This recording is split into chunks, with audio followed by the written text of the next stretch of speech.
You can't stop me now. Can't stop me now. My feet have come too far for you to tie them to the ground. You can't stop me now. Can't stop me now. Set my sights on where I'm going at. They turn it back around. You can't stop me. Well, good evening and welcome to Psychic Coffee Shop. I'm Aeson Knight, and of course with me tonight, we're going to have two different guests. This is going to be fun, guys. This is another double header, so hold your questions for the second part of the show. First with me tonight is Janis Harper with her book, Janis and the Mountain. Now, for those not familiar, she's a writer, a songwriter, an actor, and a former English professor turned expressive art therapist. Now, that's a trip. And she's got a new book out called Janis and the Mountain. So what's your book about, honey? Well, the subtitle is A Metaphysical Love Story. And I'm holding it up. I know those who are listening can't see it, but Janis and the Mountain, A Metaphysical Love Story. Okay, gee, what's it about? It's about a guy named Janis who lives initially in Vancouver, where I'm from, Canada. And he goes off to India after his life falls apart. With his friend to the holy mountain of Arunachala, which is a real place. And there, even though he wouldn't call himself a spiritual seeker type guy, he ends up meeting a guru and goes on a silent retreat with him and learns all about non-duality and has several awakening moments, etc. Also, when he's there, and this is a real place, and it's based on my own experiences, even though it is indeed a novel and it has all the attributes of a novel. It's got, a juicy plot line and a love triangle and all that kind of stuff. Hopefully a few cliffhangers to keep the blood pressure running. Yeah. While he's there, he meets a Western, so he has a Eastern mystic thing happening with a non-duality. And then he meets a woman who happens to be from Vancouver too.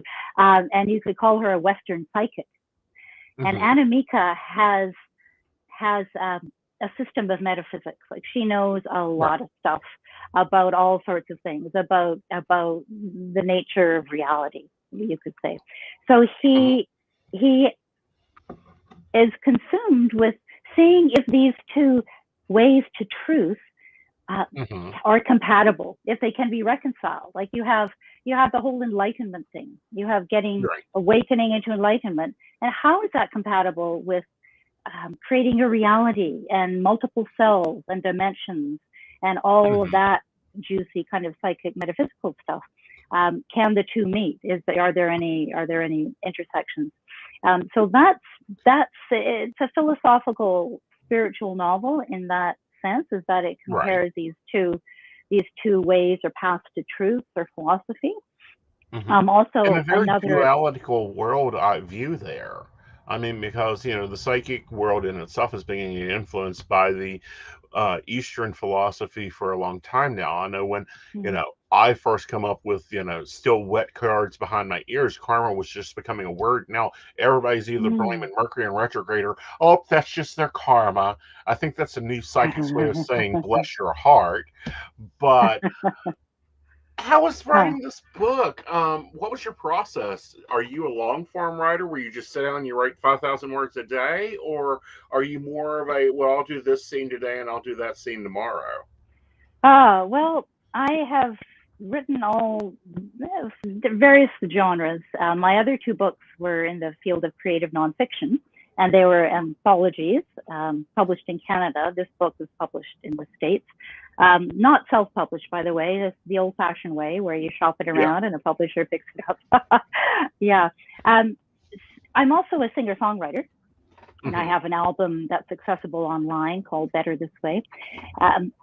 So, well, it really depends what I'm writing. Right now, I have a poetry manuscript I'm shopping around called Founding Socrates, which is about Socrates. But Jonas arrived in a really beautiful, exciting way. Um, it was almost a gift. It poured out of me in quite a short amount of time. And the structure, it's got a rather unusual structure, interweaving, the narratives interweave, and it's structured by the 5 elements. And the structure came out too. So I was just being really, Aeson, carried along by these, not only by the characters, but by what they wanted to say and by the overall messages. And yeah, it was one of the most exciting creative times of my life. So I was so drawn into it that every day I would work on it just because I wanted to. I didn't have to. I didn't sit down and go, okay, I'm going to write. I've never been the kind of person who says I'm going to write, so many words. I tend to work very intensely, and I'm very focused when I work. And it's when it's something I love, and I don't work unless it's something I love to work on. Right. And, yeah. So how is this different from your songwriting? Like, does a song just kind of move into your house and be like, okay, you're going to write me, or I'm just going to hang around here and just run through your head for about 4 days?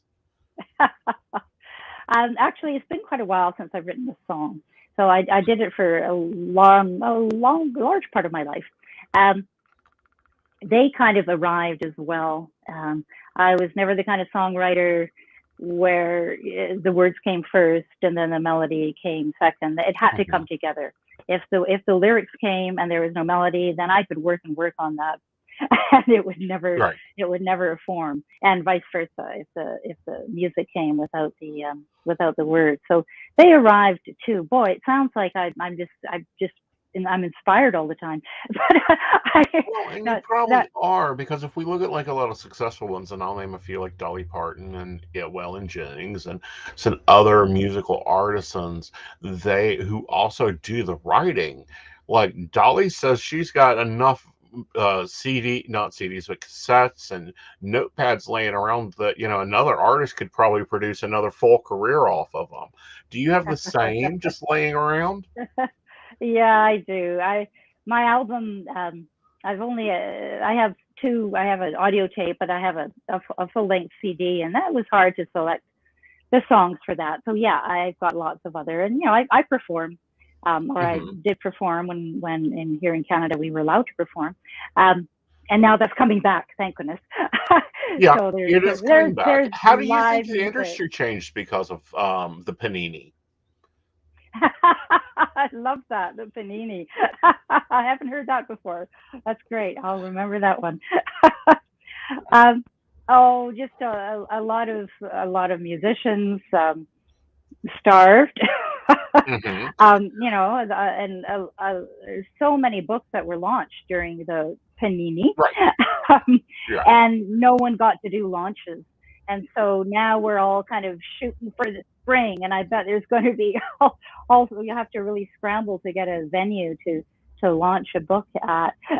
Not really. I think that a lot of them have picked up a little bit more of the social side of launching a book and connecting with audiences and doing like podcasts and stuff like that. Now, I think that it will. I'm hoping that in the new normal, that we don't lose a lot of the skills we've picked up in like doing the, I can sit here in bumfucked West Virginia and watch a concert in Las Vegas. Yeah. If I want to attend a book signing in, I just recently, another publishing company, Llewellyn, recently just had their spring launch. I sat here, done the whole thing. Enjoyed it. Got to talk to some really great new authors. I'm going to be courting a few of them to come sit down and have a cup of coffee. Yeah, fantastic. Yeah, it's we are more globally connected, and we do have this access to so much that we didn't have before, and on a global level. So there's an irony there, because on the other hand, we all were feeling isolated, self-isolated. So on the one hand, we are self-isolated. On the other hand, we are more connected than we've ever been. So I'm Mhm. really kind of intrigued by that irony. Speaking of Llewellyn and those kinds of publishers, I should mention the publisher of Jonas and the Mountain. It's Yes. it's Sacred Stories Publishing is the Hmm. publisher of Jonas.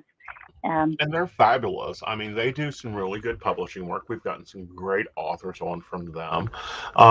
But Janis and the Mountain, is this your, are they going to do, are we going to have Jonas in the sea, like him traveling again? Or, no, I doubt it. Again, this book is very special to me, and I have Mhm, been bowled over by the responses I've been receiving. I mean, I knew mhm, that it would resonate with a metaphysical, spiritual kind of audience, but this I was so excited to receive all sorts of responses from people who wouldn't normally encounter the kinds of ideas in right. here. People saying things like, "Wow, my way of thinking has been changed," or the world feels more open to possibility, and Mhm, others just saying that they really enjoyed the story and the mhm, characters and just being in India, because the whole book takes place in India. So I'm really mhm, happy that this book has so much of a mainstream appeal. That was really surprising to me. mhm. And also something I'd like to mention that I didn't get to when I was describing all the aspects of the book, because Right. there's lots going on here. Is there's an expressive art therapy um, thing happening in here too. So one character, Anamika, who gives satsangs, like the guru does, and Mhm, she gives her teachings, and she discovers along the way that a way to bring her teachings home to her students, so that it really is in their bones, is by giving them an arts exercise. mhm. So this, whether it's writing or drawing or moving or sounding, and so she in effect becomes an expressive arts therapist. And the exercises and meditations and activities that she does in the book are also in the appendix at the back for the So readers. there's some Uh, homework with this one. well, if you want to experience her Right. activities for yourself, the expressive arts activities, and then I have them extracted and adapted for the reader, Hmm. and that's been something that people have been talking about as well, which Cool. is exciting. So Right. yeah, this whole Yeah, art well, and I've thing. seen that with others, and I think that that's something authors don't really think about. Um, an example is there's a book, and it's talking about the history of a quilt, and the artist took great pains. I'm talking Stephen King level in describing this quilt. The pattern and the stitching it went into it because it was like Mm, a family history quilt. And I find it so interesting mm. because the author was just shocked because she now is having an auction of the quilts that were sent to her for a charity. Have Huh. you gotten art projects sent to you? Pardon me. I'm sorry. I Have you gotten art projects sent to you? uh, no, but I've had people telling me about sharing their experiences Hmm. with these activities. Like, oh, I did this particular activity in the book, and wow, and sometimes giving me the artwork or the writing that Hmm. they did. These are people I know and people who I don't know who Right. are just readers who found me on social media or wherever. So there is that going on, which is fun for me too, because of the panini.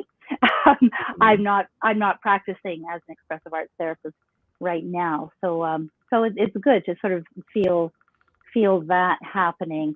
And regarding the panini pandemic, I Hmm. do think that the arts, the engagement with the arts, is something that has really taken fire as well uh, Hmm. during this time. Oh Do you yeah. think Oh, so? most definitely. Oh, I think so. I think it's interesting that as soon as it hit, you could not find art supplies. Fabric prices tripled, and it had nothing to do with shipment. Let's just clarify. No, no problem with shipment here because there was fabrics on sale one day for $1 a yard, and the next day they're selling them for 7. Okay, so that wasn't a Mm. shipping issue. The shipment was already there, but it was a demand issue. I mean, even Singer sewing machines was a demand issue. They weren't exactly expecting people to go. I used to sew. Well, I think I'll do that because now I have 6 hours of my day that I'm not spending in a car. How do you think it benefited people that were doing art therapy to have this time to de-stress down, which I normally think is the first purpose of art therapy is to be able to allow that creativity to flow through. How do you think that's Mm. changed like some of your long-term clients? Um, through the pandemic, I'm Mm-hmm. I'm hearing your voice break up a little bit, so I'm not getting your entire voice coming through. How they feel. Um, How do you feel that art therapy in itself will be a lot changed after the panini? And oh also, no. do you think that your therapy practices have created and kind of calmed things down? There has been, I think, a lot of expressive arts therapy being conducted via the internet, and Mm-hmm. a lot of my colleagues have found very successful ways to do that. So, Mm-hmm. like everything else, I think it's a new. It has given us the pandemic has given us new skills in order to reach more people on a wider geographical basis um, Mm-hmm. Without so through. many limits there. Yeah. Um, Yeah. when looking at this book, you have the non-dualism and then the metaphysics Mm, there. Those are two different paths, even though they're cousins. Because a lot of mm, the metaphysical stuff came out of the OTO, which was formed from Indian teachings. mm, How was your mm. experience of trying to research those? Were you like seeing one call it spinach, the other one call it green vegetables, or? I love how you bring up their connection, because I often don't have people recognizing that. For me, they came out of my life. Um, Mm-hmm. so from a young age, I was chanting in front of a Buddhist shrine when I was 14 for an hour a day. And then in college, I was discovered Eastern religious studies, and then fell in love with everything India. But also, when I was 17, I discovered the Seth material, Mm-hmm. channeled by Jane Roberts, and Mm-hmm. that just rung very true for me. So this book, Jonas and the Mountain, is really my own personal exploration of how where these two paths meet. Mm-hmm. I give the job to Jonas to figure out, Right. really. Um, yeah, because I spent a lot of time on retreats like Jonas did with Mm-hmm. a guru who I met there, and experienced awakenings into one consciousness or Mm-hmm. enlightenment, and that's very much a part of my life, that the Eastern mysticism. But then on the Right. other hand, very much a part of my life is all of the stuff that goes with metaphysics, Mm-hmm. and with opening to multiple dimensions and selves, and one really could call it the psychic realm as well. Mm-hmm. Um, yeah, so for me, it was a personal exploration, and I gave the job to Jonas, Right. and I'm not going to add any spoilers to see Right. whether the two did come together, and if so, how. And Right. there is a love story, of course. It's called a metaphysical love story. So How has that there genre are. been dancing in? Pardon me. Because you're kind of hitting a couple genres. I mean, I'm I know. sorry, you've got the romance genre, and they are strictly romance, and they can be a Mm, very picky group. Then you yes. have the metaphysical group that I promise you has already took the book with post-it notes and went through and made sure you hit every term going on. How has that collision of the worlds gone? Oh, really, Aeson? It's not a tradition. It's not a romance. Um, the romance genre has a particular structure, and all Uh sorts of huh. characteristics that have to be fulfilled. This isn't one. It's not a traditional romance, that's for sure. Um, yeah, it is a love story, because Hmm. it's about love, really, and it's not only about romantic love, which does happen, but also love. Jonas finds himself falling in love with his teacher, who's a Hmm. who's a male guru, and he goes, "Well, what's happening here?" there's a love for the capital S self, or God, or so there's different kinds of love. That's why it's kind of metaphysical love, as well as there's metaphysics in the story that create the love story. But yeah, it's not a traditional romance. So if someone loves to read romance novels, who knows? Maybe they will find it really interesting and intriguing and refreshing. But they'll be disappointed. They probably will. Because that's one of the rarities. Like, if you're looking for a project to jump onto, metaphysical love stories are not that easy to find, that are real. I mean, we get the classic vampire or werewolf, that's cute. Witch falling in love with preacher, or sheriff, that's cute. But metaphysical romances are rare and hard to find. Yeah, thank you. I guess something I have heard the comment many times that it's the most one of the most unique books that have been read. That was in an editorial review. The most unique book I read last year, she said. So yeah, there's. I make it sound like there's lots of different stuff going on, and there is for sure. But I want to reiterate that or emphasize that it's all of one piece. It's not a disjointed. It's a novel. It's a novel, even though it's autobiographical, really. And that's a new term these days, autobiographical novel, because it's being recognized, I think, how novels do come from one's own life, and some more than others. And this certainly does. So it's also, it's a bit of philosophy, a bit of metaphysics, a bit of love story, a bit of autobiography, a bit of expressive art. But that kind of fits our world today. When our world is, broke up into anywhere from 15 to 60-second attentions, you can't have a book that's just only one level. Oh, interesting. Yeah. Unless it's really well written. Being a literary writer and reader, if something is beautifully written, then I love it. No matter what genre it is. But that's an interesting idea. And we've seen this progress over since like the 90s and 2000s in the literary and life world. Characters are getting more fleshed out. Those little subplots that really used to be just filling in page spaces to get character from point A to point B is now a whole secondary story running in the background. And a lot of books now that I get to review and get to go through, I'm seeing like second and third books in there, and I'm like, oh, okay, well, that actually works really well.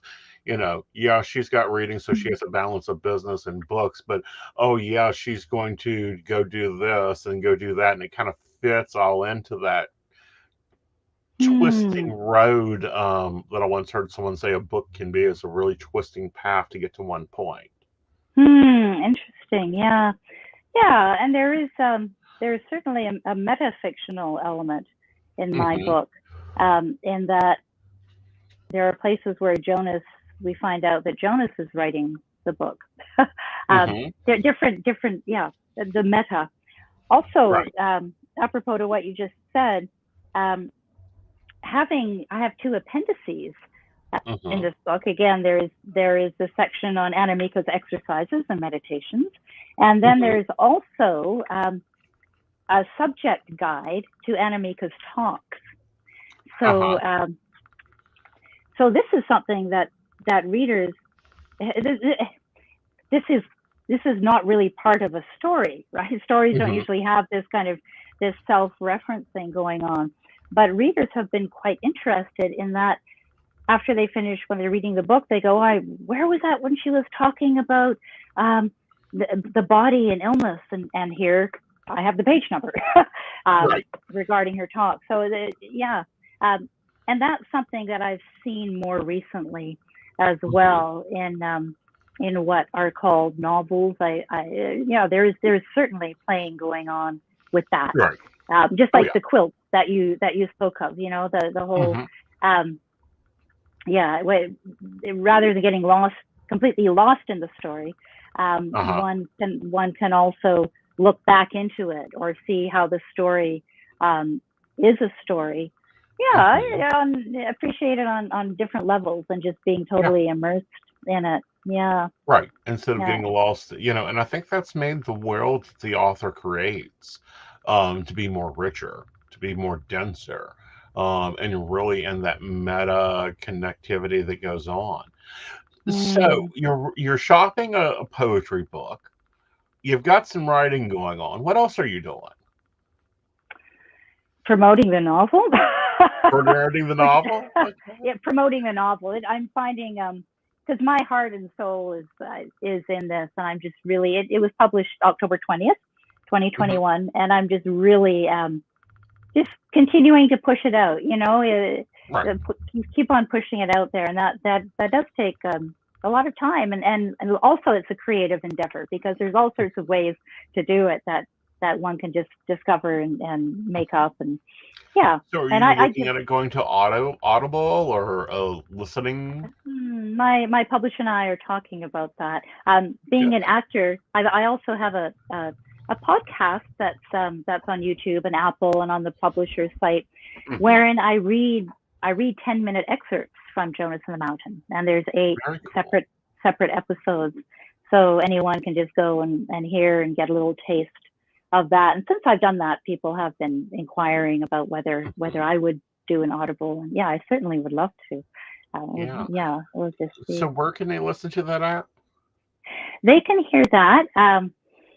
The podcast is called Jonas and the Mountain Journeys, and it can be found on YouTube, on Apple. But the best place that one might go, I think, to find it is sacredstories.com, Okay. which is my Cool. publisher's site. So Right. sacredstories.com. But also, if you just put Jonas and the Mountain Journeys, Janis Harper in a Google search, you'd probably find some version of it because it's all over the Hmm. place. Yeah, Yeah. yeah, Awesome. yeah. Okay. As yeah, as is my Um, music. I'm just going to throw right. that in there. And your Yeah, music, JonesHarper.ca is yeah, working and under construction, and you guys can go check her out and get to know more about her songwriting and that type of thing. yeah. Or just online. Better this way. Just Google Janis Hmm. Harper. I'm on Spotify. Wherever. Awesome. Yeah, Yeah. yeah. Okay. Well, darling, thank you for coming and having Aw. coffee with us. And Oh, come back thank and you see so us much. when your poetry comes out, okay? I look forward to that. Oh, wonderful. Thanks so much. It was a great honor and pleasure to sip coffee with you in the great panini. Yes. You have a lovely evening, darling. It too. Bye bye. Bye bye.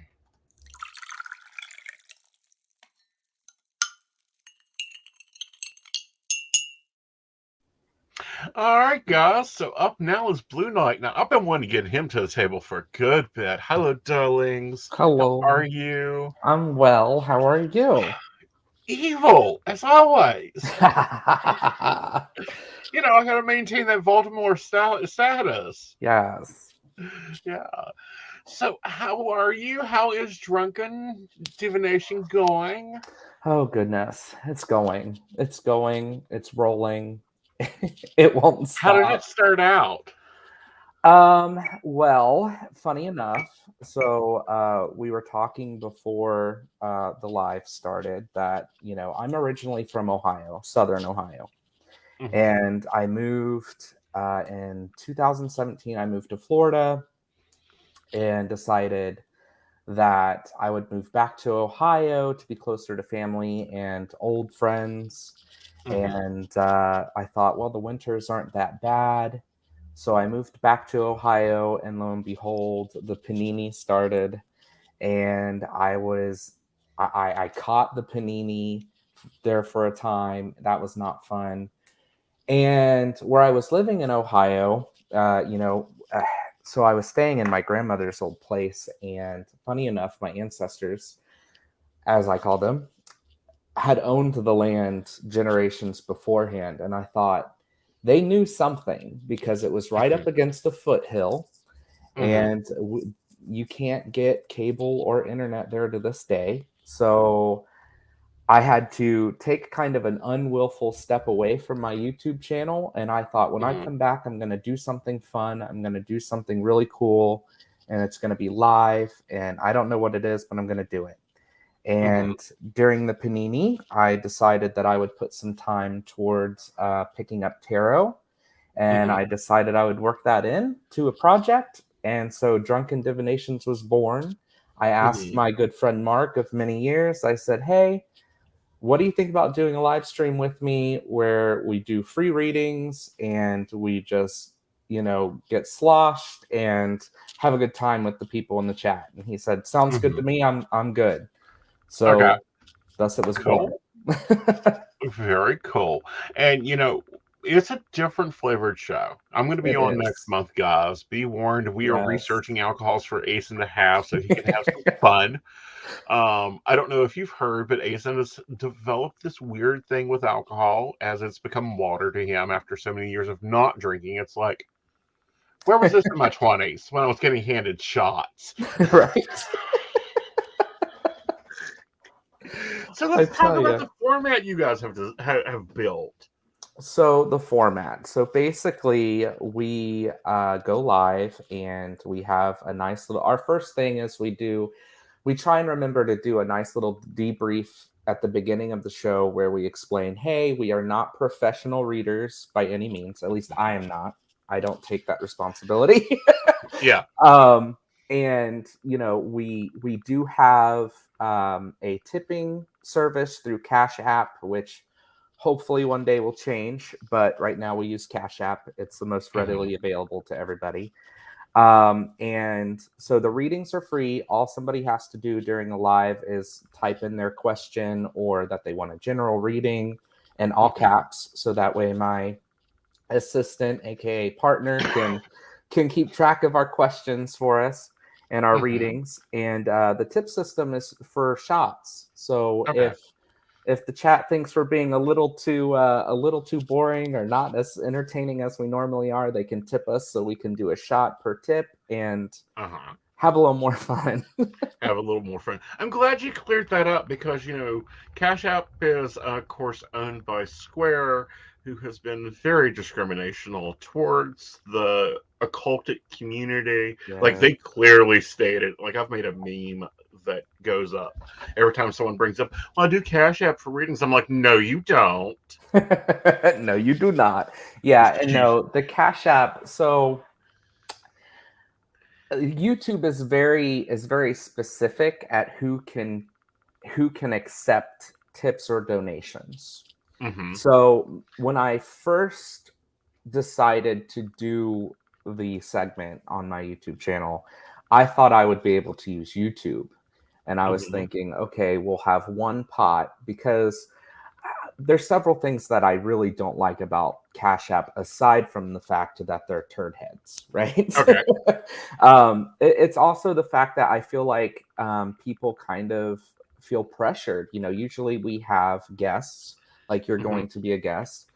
So, I don't like the fact that people sometimes feel pressured to tip more than once if they want to get one specific host more tipsy, if that makes sense.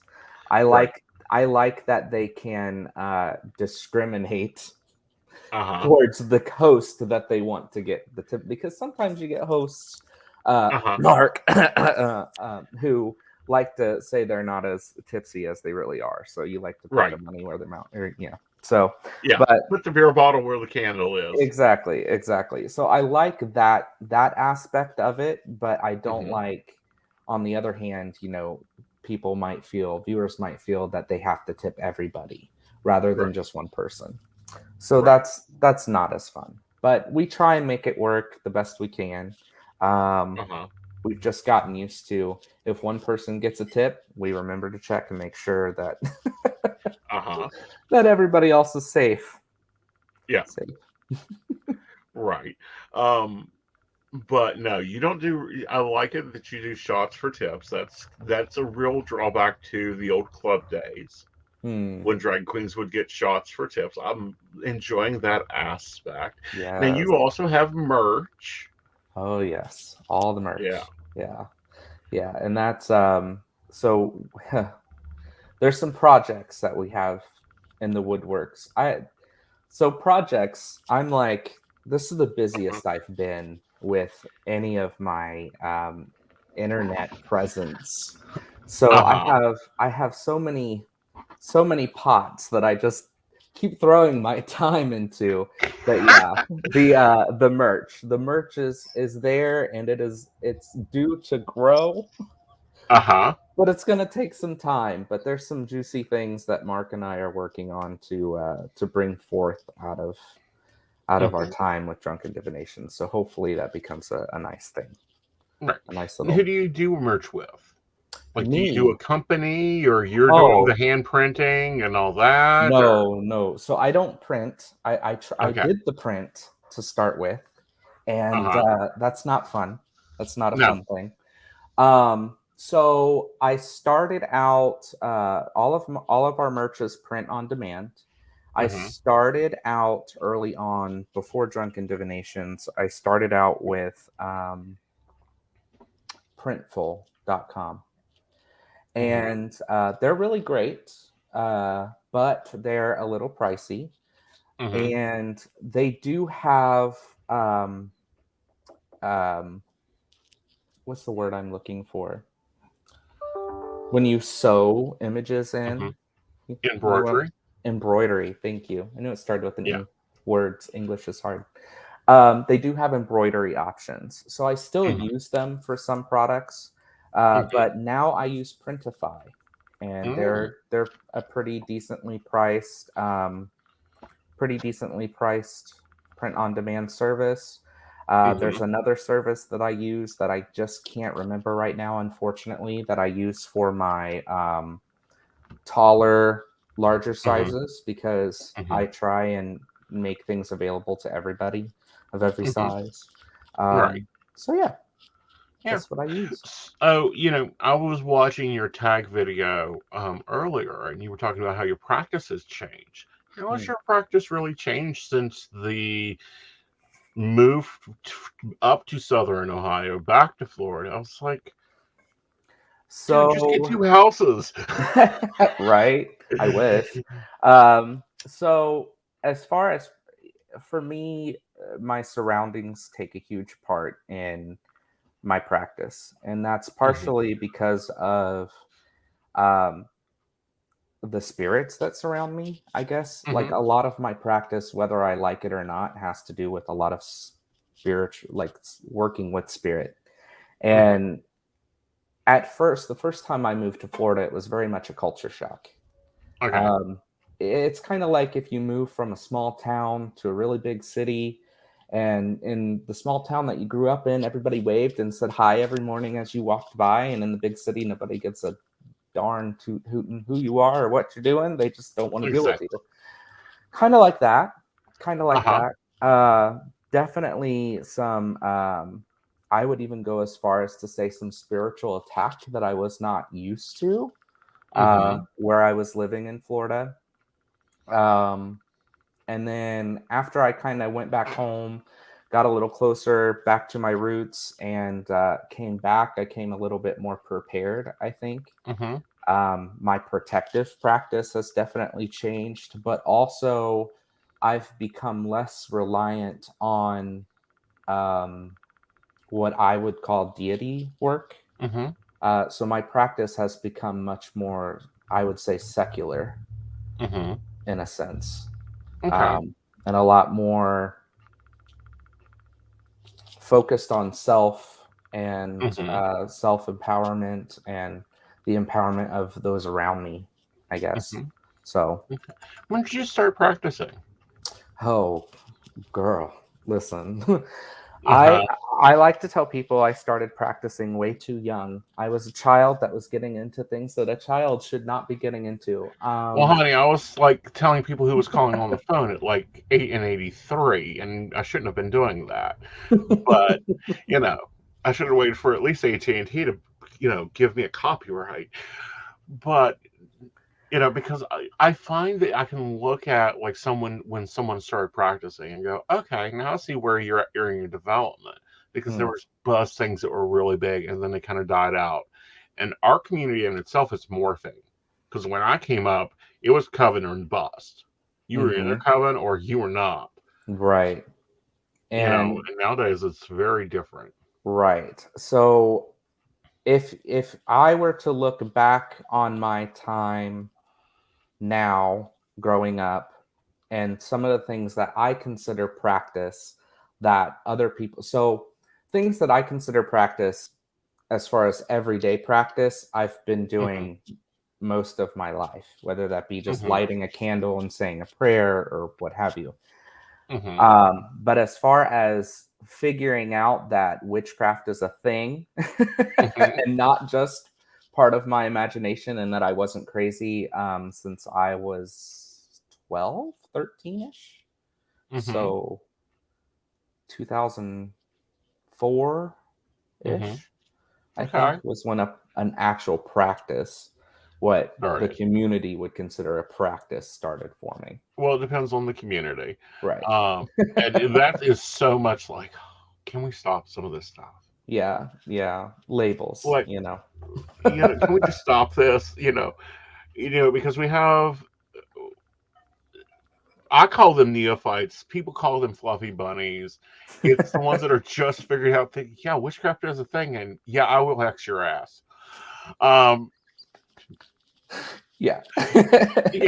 to the other ones that are like me or the old timers going, dear God, if someone doesn't start teaching these children not to hex the moon, we're going to have another panini, and these fays are going to come on and start another damn war we ain't seen since the Everybody Celts moved mentions in. hexing the moon. Nobody says anything about hexing the fae, Yeah, because that was a thing.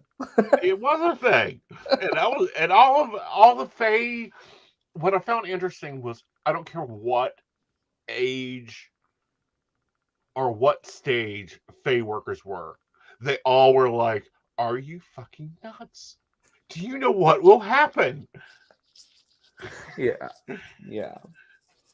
It's like whether I've noticed you're on either side of the fence. There's usually no in between. You either Uh-huh. work with the Fae or you avoid the Fae. And it's like both groups of people were like, no, Yeah, no. like that's. I think that's the first time in 10 years, no, in 20 years, I had seen that community agree on anything.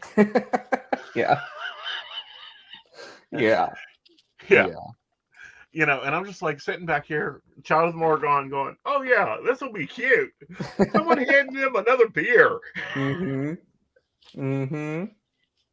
Yep. Yeah, that was a thing. Yeah. So what speaking of that, what fashions or what things do you see coming around? Coming around like as aesthetics. Yeah, aesthetics, practice behaviors, buzzwords. Oh goodness. One of my favorite things to bring up are I don't know if there's so much a thing anymore, but the what did they call them? The cord cutting spells. Uh-huh. Oh, spell bottles. Uh-huh. I Can we can't. not? I can't do spell bottles. I can't. Oh, I can do They're spell bottles messy. all damn day, honey. At the same time, it's like, really? They're Why? just messy. They're messy. I don't Yes. like ugh, I don't like the cleanup. Yeah. It's good funnels, very good funnels, and nice wax will handle a lot of things.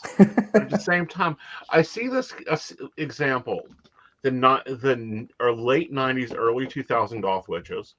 If Hmm. you go back and look, you'll have the same thing in the late '70s, and it's like they would have just took their beads and hung them up. They would have saved so much money. Yeah.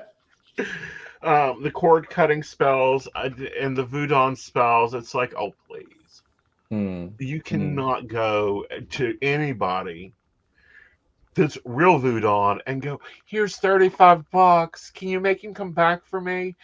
No, honey, that's not how that really works. I'll take $35 though. I'll take 35 bucks, but here's your recipe. And by the way, here's the supplies you need to go down there and buy. And here's the bribe amount you'll need for the Catholic priest and yada, yada, yada. The bribe. I like that. So true. So true. Yeah. Mm. So what are some trades you don't like coming around? Well, I guess the spell bottles is definitely one. I'm not a spell bottle person. Listen, Right. I don't know how some witches. Well, I get it. I get it. Uh-huh. But that's just so much space. So much space. Unless you bury it somewhere, and then I'm like, you're burying that. Mm-hmm. Or throwing, God's forbid, throwing it in the ocean. So I think that would be a big one. I also don't like, and this is something that I try and address actively. I don't like the I'm holier than thou, for lack of a better term, that a lot of practitioners are getting lately. I don't like that. Right. I think with TikTok, I'm just going to go ahead and say it. I'm Go on for it. TikTok. Don't So get am me I. wrong. I'm on TikTok, but I am not like Witch Talk is not my place. It is not a happy place. It's not a good place to be. And you can't get a lot of information in 3 minutes. No. You know? You just You can't. I can get a 3-card reading done in 3 minutes. I cannot teach you how to cleanse your house in 3 minutes. The floor polish alone takes longer than 3 minutes, guys. It's true. It's true. Mean, you know, it's something that I find with students a lot, and they're always shocked about the first assignment. We have to do what? Yes, housekeeping. For those that want to take my Wicca 101, your first lesson is housekeeping. Get out your broom, your mop, and your most magical tool, your dustpan. Yes. Can't forget about that dustpan. No. Or dish rags. Dish rags are very magical. Yes, they are, especially in Appalachian witchcraft. Yep. Oh, I'm sorry. Everything comes out in the wash. Everything comes out in the dishwater. Yeah. Yep. Oh, goodness. But yeah, so I would say those are the biggest being the later. And, you know, that's one reason why we decided to do drunken divinations, because you, in my opinion, you, especially nowadays, you can go online and you can find information at the drop of a hat. With the right keywords, you got it. But we need more fun, you know? More fun. I agree. I think that and I'm going to don't think I'm putting down this religious doctrine. I really think I want to go after 2010. Wicca and the witchcraft community got a large dose of Baptist blood. And we all went to this very boring, it is the Samhain today. We honor the birth of, and I'm like, if I fall asleep during ritual, this is dangerous. This is a problem. Yes, that's a problem. Yeah. Definitely. And I think that's why a lot of people, you know, I consider Wicca being my like stepping stones of knowledge.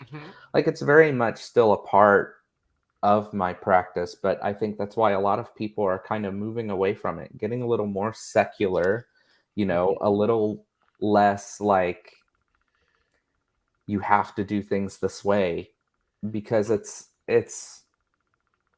I mean, I highly doubt my ancestors worked that way. You know, I'll guarantee you mine didn't. Right. Okay. And you know, being able, and I think that's one of the advantages I have as being an older member in the community. I remember a drawing doll in the goddess community ritual where we lost a dining room table. There was a fire on the stove. You know, there may have been a few cassettes that died. You know, the Morgan was in a very interesting mood that night. As she is, usually. Usually. But I went to one probably about 3 years ago. And supposedly, and I'm going to go supposedly because I'm not going to say that person didn't. But I was like, what the hell is this shit? I'm the Morgon. I bring it. I was like, bullshit, you are. Like, I really wanted to say, bullshit, you are. There is no mead flowing here. There's no There's no discussion of mead battle flowing or here. sovereignty. Mm. The Morgon isn't showing up at this place. Mm. And I think that's something that's been lost, is our deities' personalities. Mm-hmm. And our Definitely. ancestors' personalities. Definitely. And even just the fact that, again, like you said, personalities, it's not always about the big fancy to-dos, Mm-hmm. especially with, I call her Mama, but Morgan, Mm-hmm. especially with her, from my Yeah. experience anyway. And everybody works with deity a different way, but Right. you Because know, it's a different level. For me, it's a different level of friendship. And I think that's something that has been lost. Like, I'm sorry, I've never met a child of the Morgon that can grovel worth shit. Because she doesn't have it. It's like, oh, hell no. What the hell? Oh, you want a job? That's cute. How many resumes you put in today? 20? That's cute. Come back that's when you not get enough. 30. Yeah. Yes. Get your ass back out there. It's only 4 p.m. Yes. Which is Yeah. partially why, like, I keep myself, that's partially why I'm so busy right now, because it's like, she's like, what did you do today? Did you contribute towards this? You said you were going to do this. Did you do this? Uh-huh. I'll get right on that. Yeah. Yeah. And while she's doing that, for me, she'll be like, when's the last time you cleaned this damn house? There's enough negativity floating around here. It's like, damn, that floor needs polish. What the hell, boy? Mm-hmm. Yes. Mm-hmm. I know all too well. Uh-huh. And then you think you get it all done and you're like, okay, I'm hitting a normal status. And then she's like, here's a little bit more. You can do it. Uh-huh. Have a great time. Or, I was going to, or she'll go, I think it's really time that you've got the nighttime thing down really well. But, spring's coming, the light's returning. And I swear I heard the light is returning like 15 times that day. Next morning, 9 o'clock in the morning, I should be conking out. It was like someone had fed me triple espresso beans. And I'm like, oh, what the hell is this? And she's like, oh, I guess you would probably need some more daytime. Your vitamin T's low. Yes. Yes. Yeah. Literally. Yeah. So now I'm reading daytime now. I've made, and it never fails me. I will say, I will never, and she'll go, really? Here you go.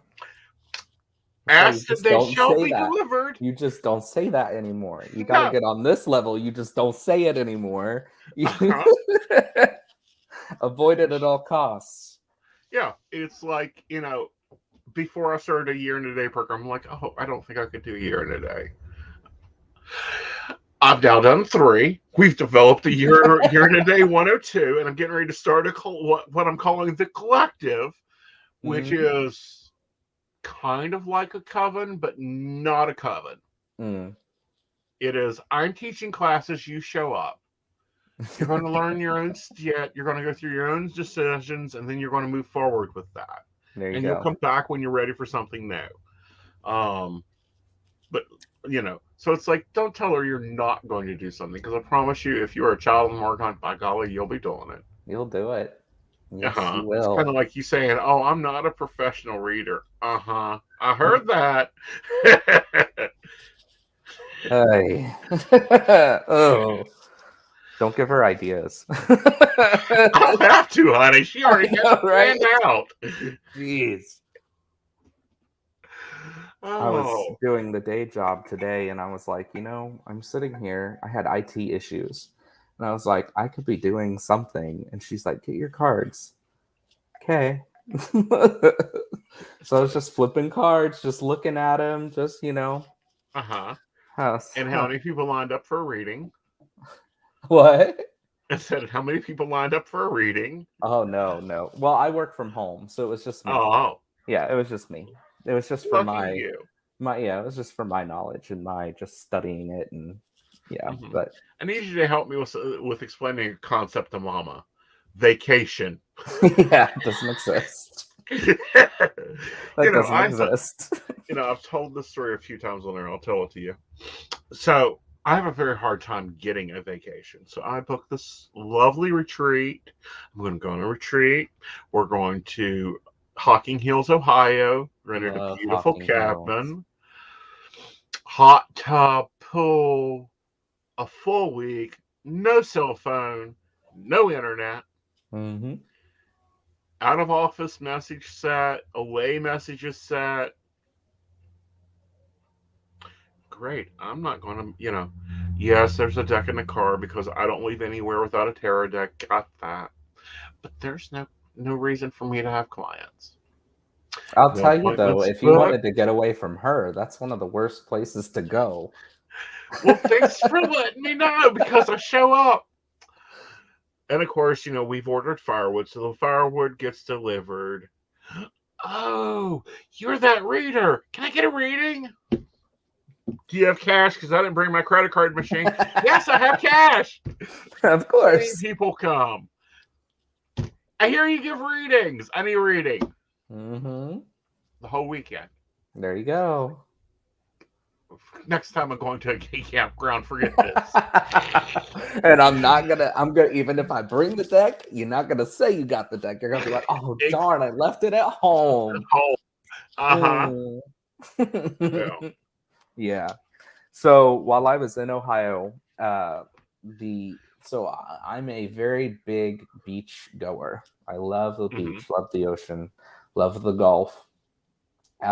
So Hocking Hills to me holds that very sacred, like feminine vibes. So that was my go-to while I was still in Ohio. That was my connection spot. I was only about 30, 40 minutes away. So awesome. Yeah. Mm-hmm. Yeah. Love it. 2.5 hours away. I'm down in the bottom of West Virginia. Hello, Miss Dottie. How are you, girl? Hey, Dottie. Yeah. We love us, Dottie. We stand Dottie. Dottie's doing good. She's been putting out some good content. I hear she's working on some new projects. I loved her trip to New York City. I loved that. I loved that. Yeah. I like her content. I really do. I've watched her for a while. I work with her now and that's a pure honor.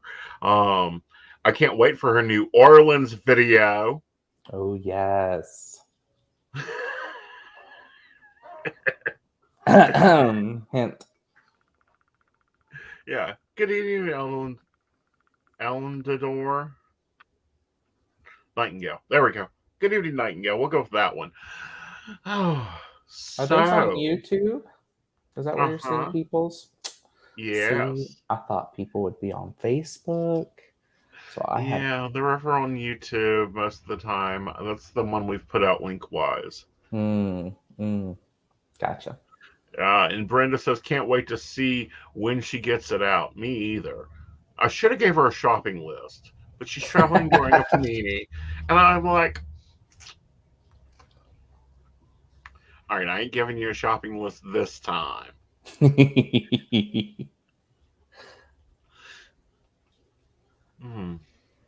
So what has been your fun playing in social media?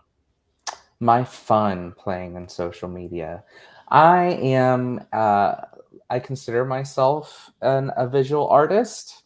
So the visuals are really fun for me. My videos don't show as much of that. But as far as the graphics for the videos and the merch, it's really fun. So I drew, our merch has Mark's face and my face, and we've got two versions. We've got a Ouija type of makeup, and we have a version with women's hands holding drinks, cocktails, and wine, and a woman's hand holding up tarot cards and wearing the tarot cards. and I drew all of that and our faces and all that. So that was really fun. I made a really big mistake. I tried to make slancha a thing. And Mark could not for the life of him say it correctly while under the influence. So he would say cilantro. So now I'm being told I have to make a cilantro t-shirt. So when we take shots, we say cilantro.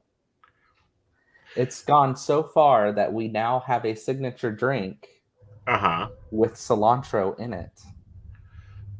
So it tastes like dishwashing soap? It actually tastes pretty good. I was scared. I was scared at first, but it actually tastes like a sweet tart to me. So the cilantro is a garnish in it, but it's a gin base with ginger beer and almond extract. It's pretty tasty. Interesting. Yes, I was very surprised. But the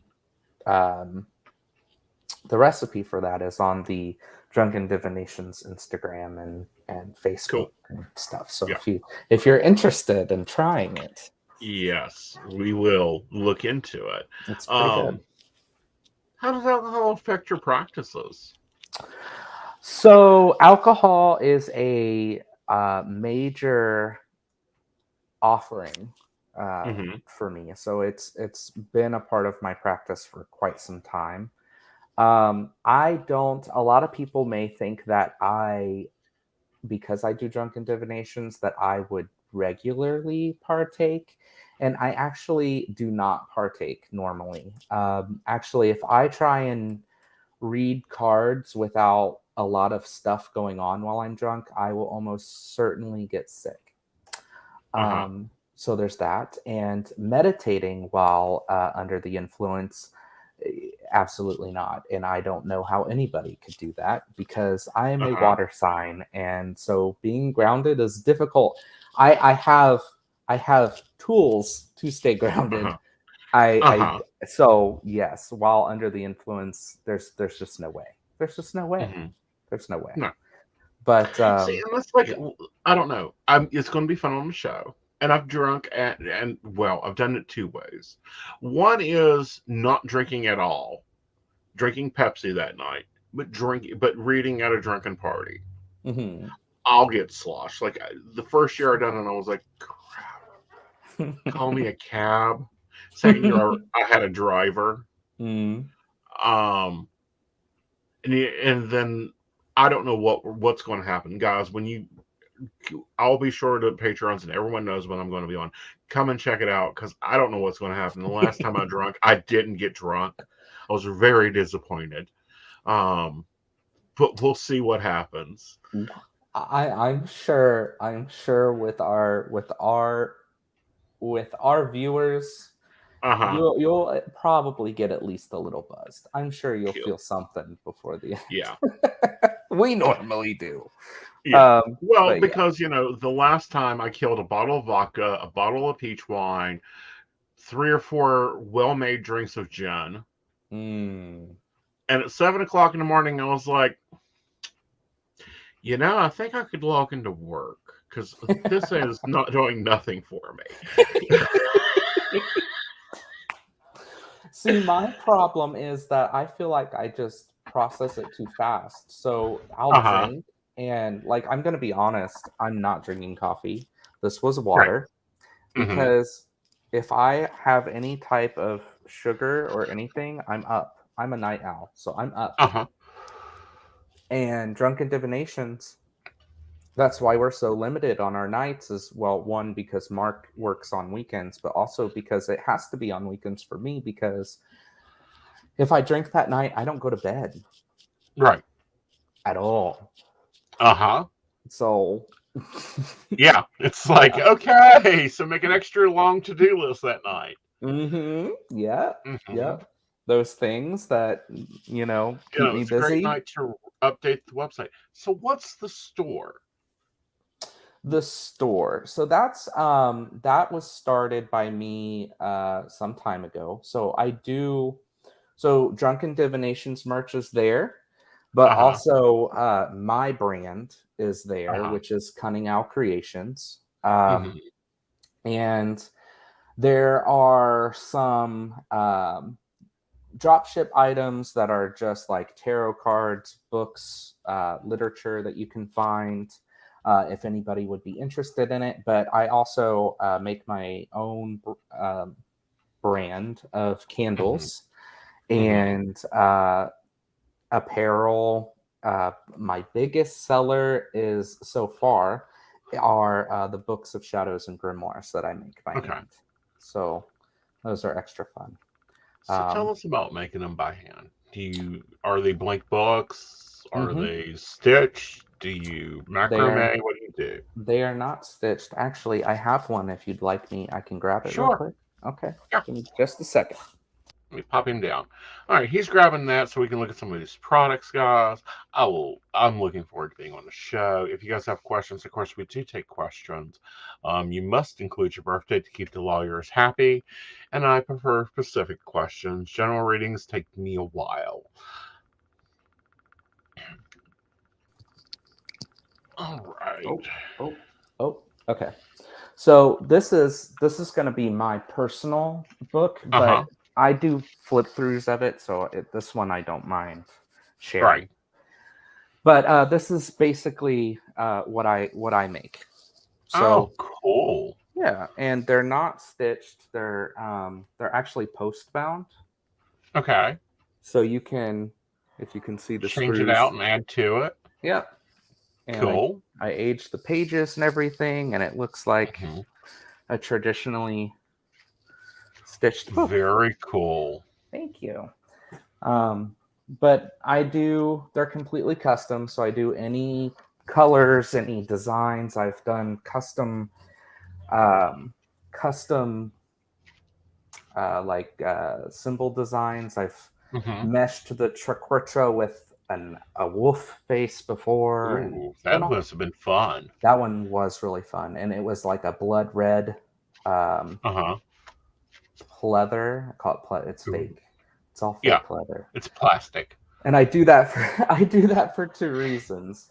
One, because why kill a cow unless you have to, or it's to Hmm. sustain you. But also because this stuff, it's just as durable, it's just as nice, and it's Hmm. cheaper. So you don't Yeah. have to pay $600 for a book of this size. Can we talk about this a minute and dig into this? And Yeah. this is, since you're a metaphysical owner and user, what is up with some of this pricing? So listen, there was some tea a while back in the YouTube circles that I uh, frequent, and there Hmm. was a member of our community who had started a shop of their own, and they Hmm. had put it in some really. They were an editor, I believe, and they put it in some really well-known magazines that weren't like metaphysical magazines. They were like fashion magazines, Hmm. and they were selling a chunk of amethyst about yay big, which my hands are not very big. They may look it, but they're tiny, right? Yeah. But it was about Give up yay your big, ring size, honey. and it was something that I've purchased for like $4, and they Hmm. were selling it for like hundreds of dollars. Hmm. Amethyst, mind you, which is not rare. Right. It's not rare. Um, and here's the thing. I'm all for charging for services. Hmm. I have nothing against, obviously, I have nothing against professional Right. readers, professional witches, even. Like Right. that's what we did ages and eons ago. Um, Exactly.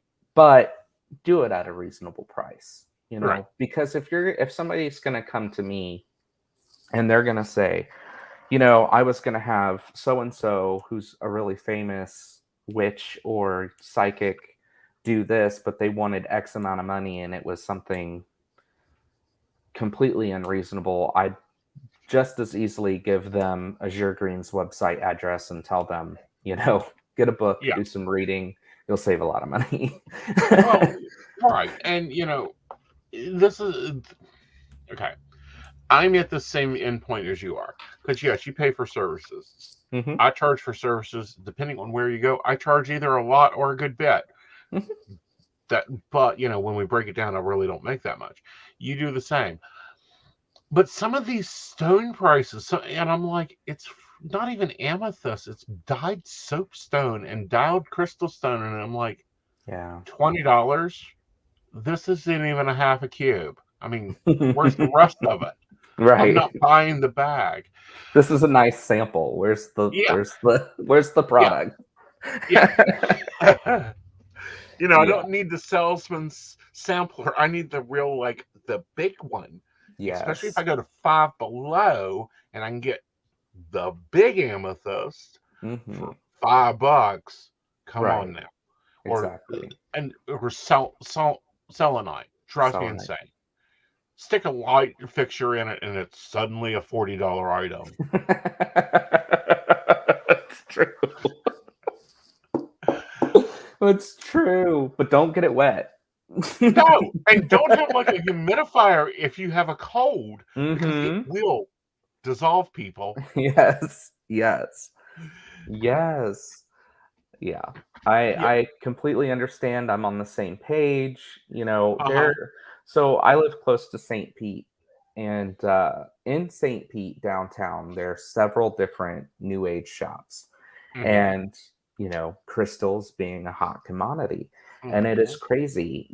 I will drive to Tampa, which is a 30-minute drive compared to a 15-minute drive downtown, to buy crystals, because I would rather pay the gas prices and pay a modest price for a modest business than pay the some of the shops pricing here in St. Pete, which I Right. get it. I realize that, yes, these shops here, they have to pay rent.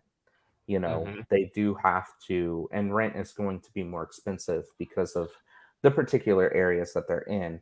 But Right. also, again, like quadrupling the price, like, no, we don't need No. to do that. We don't need Yeah. to do that. Exactly. And standard retail formula is, 50% of cost, mark up 50% and you're done. Right. Not, oh, I times it by 3. And I've had, stores tell me these times it by 3, and I'm like, Yeah. what? But then we have the, I'm not texting, I'm reading the chat. Sorry. I know you are. Just a heads up. Yeah. But then we have what I call I'll call it the Becky effect. Since Becky discovered sage, it's everywhere. Since Becky has discovered crystals, they're everywhere and they're more expensive. What's some tips for the Walmart witches? So first of all, if you're in a decent area to grow it yourself. It's free. You're only paying $2 or $1 for the seed. And Put it in a pot. there you go.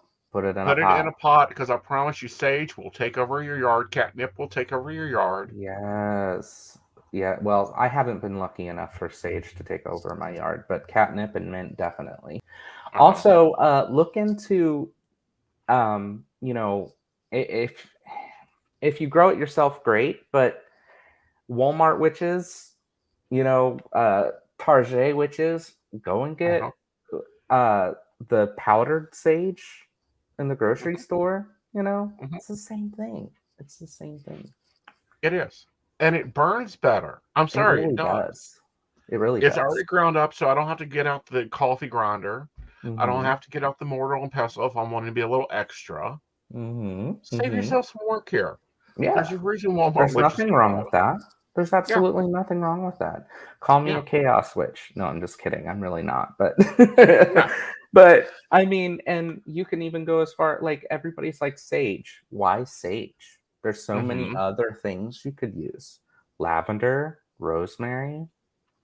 I love those. Those as a combo, amazing. Do wonders. Yes. Do wonders. But that's the easy Becky herb to grab. because and what I also don't get, and I didn't see this in my early practices or growing up practices, was these, oh, I've got to order this herb from Taiwan to do the spell with, and I'm like, So, huh? okay, I've had witch talk. I'm telling you, it will take you to places you've never been. Mm-hmm. I had a discussion with a witch in regards to on witch talk in regards to lavender. As an example, we'll just say lavender. And there's videos that go around, which is a huge reason why I don't like witch talk, that say, do you want to tick off witch talk? Do it, watch me do it really quick, and then they'll say something what they think is controversial, and anyway. So this was one of those videos, and one of the things that the witch said was, you can't use lavender for money. And my thing is, again, to me, a lot of my practice is spirit based. So my thing is, what's your relationship to lavender? What's your relationship to the specific spirit of lavender? Because I will use lavender in a money spell. Watch me. And it'll just dance right in nice and calmly and not run over you. Rachel, honey, the U.S. requires us to have your birth date, please. So, what? Sorry. Google, stop. Don't you just love those things? So, yeah. I had a discussion with this witch about how, I would say that it would depend on your relationship with lavender. I don't think that it's necessarily right to say you cannot do X, because there are witches, myself included, that would do X, and it may work for them, and I don't think that it's right to build animosity towards other practitioners, if that makes sense. So, yes, I believe there are substitutions. You don't need to go out and buy this specific herb from Taiwan or China or wherever. Do some research, look into the genetics of the herb, and you will almost certainly find a cousin. Yeah. So. And you will almost certainly find what you need. It's the formulation and the timing that's the more important part, or at least in my practice. And in my practice, I burn green candles all the time for money. However, if I want some real money, if it's one of those, oh, mama, my bank account looks dry. What the hell's going on here? You got your wine. You got your fresh steak this month. Where's my payday? Right. I'll burn an orange candle in a heartbeat. And that's something else too. Like, you may be using a green candle for money, but something that people don't realize is that green, I mean, what does green represent to you?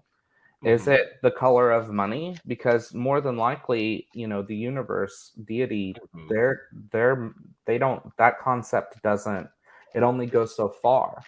But if you're using green as to represent new growth, like new growth of a forest or whatever, that's going to go a lot further than money, Right. And also, not all money is green. Exactly. Not all money is green. That's more of a U.S. based thing. I mean, in Japan, where a lot of the financial money stuff started at, they use red. Like, if you look at Hell Cash, it is blood red. That's that good luck. All right, luck so I'm going to do color. a card pull for Rachel. I don't normally just do a blank card pull, but I'll go ahead and give it and pull it. Rachel's birthday is 5/21/1981. Let's see what the cards have to say. All right, Rachel, right now we have the Sun card here, so that is you needing to focus more on yourself because you're getting ready to start into a new sector in life. With that new sector, you need to be a little bit more cautious about what you're doing and pay attention to it. And with the Strength card popping up here, you got to work that mental side of you, not that physical I like that side, deep because breath. you will overcome over. What deck are you reading? This is the Gilded Tarot deck. Oh. Yeah, and then I've been demoing this one, and I really love it. It's called the Native Spirit deck by Debris, and I love this deck. If you guys are seeing my daily polls, I'm using this deck. There's a code somewhere on my site to get 15% off this deck. Debris is a really cool company out of North Carolina, so and hopefully I'll be playing with some more with it. But I normally grab my Gilded, and that I'm a tarot purist. I really get stuck into, Patricia really took time to figure out the symbolism she wanted. She meditated and painted each card by hand, and it should really stick right into that. What's your thoughts? It as a new reader, it definitely makes it easier. It definitely makes it easier.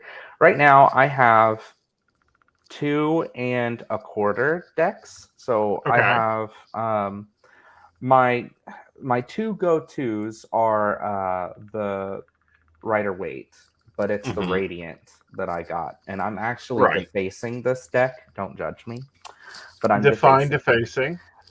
So I'm writing key terms. Okay. That I don't see that as bad. That stick out to me. So So yeah. Because to me, one thing that I don't like about the little books, and they're really helpful, but one thing that I don't like about the little books that come with the decks is sometimes it gets a little bit too much into describing the card and less about describing the symbolism in the description. So what I'm doing is I started going through, if I decide to use this deck, I'll just show you. So like, show I'm writing. Oh, that's not defacing, honey. Please. Well, I mean, I've already put this deck through hell, so I'm like, eh. As you should. Okay, a tarot reader's deck. It is not a true tarot reader's deck unless it's not had coffee and ashes and at least some form of alcohol spilled on it. Yes. Now, my thoughts on those little books. This one has had blood. This one has my blood in it. So you should. Okay, so you tried to take on some rune pattern behavior there. Honey, you got your Google search terms put together wrong. Last drunken divinations, I was shuffling, and some way that I was shuffling, I looked down and I was like, "Oh, I got a paper cut," and it was a bad paper cut. I was like, "Ooh, girl." Ooh, I was like, "Okay, I guess it was hungry." It was. It's like you're gonna add energy to me. I'm gonna be taking some. Yeah, it was like Now I commonly say those books are good for 2 things: drink coasters and keeping the table from being unsteady. That's actually a really good idea. I think after I write my key terms, I might do that with this one because I have I have a wobbly table. So that's the best and the worser one model of those. And I originally came up with those little white ones. And that every deck either comes with, or now you have a code that you can download it from, and it's like, oh please. I don't need those. It's great for keeping doors open while you get a cigarette break. That's great. Yeah. But my other go-to deck, which is not as sassy as this one, is MJ Cullinane. Okay. It's her Crow Tarot. Ooh, I like that one. I love that one. My quarter of a deck is one that I got from Amazon, and it's a Steven Universe, and it's just the major arcana. So I can't, but it's gorgeous. I bought it just to have it. Well, if you choose to use it, that is great for those. Where is my life going? Where am I at in my journey? Questions. Those That's what the majors questions. usually used for. Gotcha.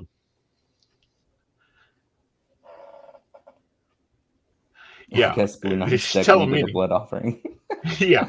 Well, that's very common in rune work, is to blood your runes. I wouldn't know. I don't do runes.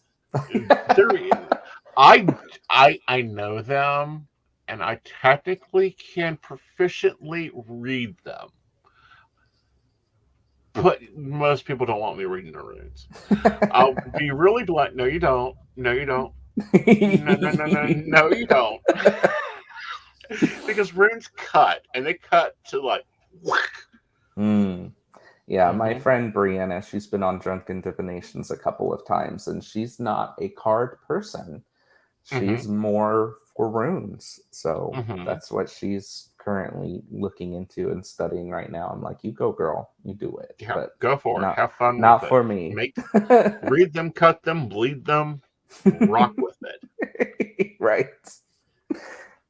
Oh gosh. I like how she said, get him, Aeson. Get him. Yeah, they all know I'm famous about bit because that's the first thing I do with my students is take your books, put them underneath the chair. You have a lovely textbook. You're not going to need that today. We're going to get in there and get messy. Yeah. The Books are great major for. arcana, I think I could do the major arcana without the book comfortably because that's the storyline. You know what I mean? But as far as those pesky numbers, woo, Can we play? Can we play? Sure, let's go. Grab a deck, whichever grab one you're comfortable with. I got it. It's right here. All right, shuffle it 3 times. Do I have room? Let me see. Hopefully it doesn't eat my hand this time, right? Hopefully you took care of yourself and drank enough water so that it doesn't have to need it. Right. Oh gosh. Yeah, I was like, why does my hand hurt? And you're tipsy. And I look down, I'm bleeding. I'm like, oh gosh. Yeah. That's new. And then I was so tipsy that I actually took a second and I was thinking, now how could that have happened? Oh yeah. It's a paper cut. I was working with cards earlier, so. All right. Lay me out a standard 3-card spread.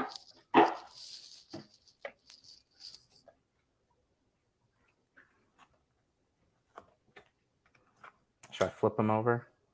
Yeah.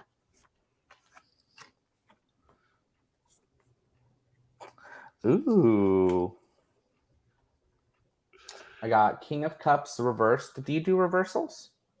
I do it sometimes. Look at your card and tell me what you see in it. I see a man with 2 cups on the ocean. I see a fish and a boat in the background. Okay. What's going on in the picture? Dude's just looking off. The boat is in a very far distance. The fish is just kind of photobombing. Yeah. There's literally a fish photobombing. Right. So you've walked into a movie, and that's the only thing you see on the screen. What's the story about? Oh, I see. So this story, I would say, is about a sailor whose boat left him. Okay. All right. Pull your next card for your next scene. All right. This one is King of Wands. Okay. And something that sticks out to me are lizards. So there's a lizard there. And there's some lizards there. That's like an Ouroboros type of lizard. And this guy's looking pretty stern. Again, looking off into the distance or away from, out of our perspective. Not really focusing what's in front of him. And his little lizard friend is looking in the same direction. Looks like he's in the desert. So he might be a king of the desert. Okay. Interesting. So comparing the two, what's the group message there? Because you've got your past and your present. Wet and dry.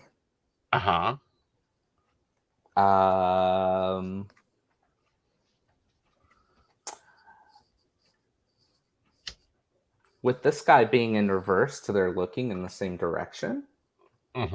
Which is interesting, which would be backwards. Okay. Which is interesting. So maybe focused on something that's already happened. Mm-hmm. Okay. And your third card? The Lovers. Ah. The Interesting pair there. Right? The Lovers. So, relationships, possibly Gemini energies, right? Mm-hmm. Let's see, what are some of my key terms? Heart choices, sexuality. Mm-hmm. So, yeah. So make your sentence.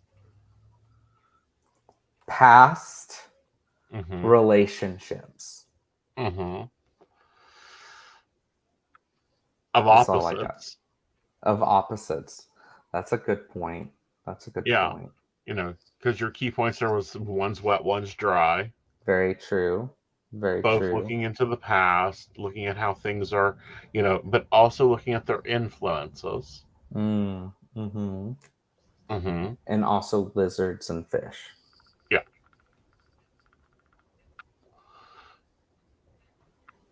What's a lizard mean for you? What does a lizard mean for me? So lizards I attribute like reptiles. Mm-hmm. I attribute to like old knowledge, I Okay. guess I would say. Okay. Because they're like dinosaurs. Mm-hmm. Cool. And fish? Fish, emotions because of water. Mm-hmm. Yeah. Surprising you don't say societal. That's a good point. You know, because fish have to be very social. There's only one brand of fish that likes to be alone. That's true. Whereas lizards, I guess, are not that way.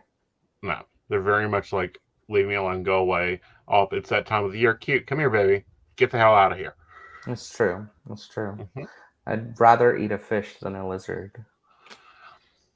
True. Crocodile is very, very rubbery. I mean, gator tail is pretty good. Not the ones I've had, honey. Of course, you know. I've only had it once and it was never again. You're acting up because you're exhausted. You haven't done your journaling exercises. And by the way, you still got like 40 other projects going on, Dottie. Girl, same. Good night, Miss Dottie.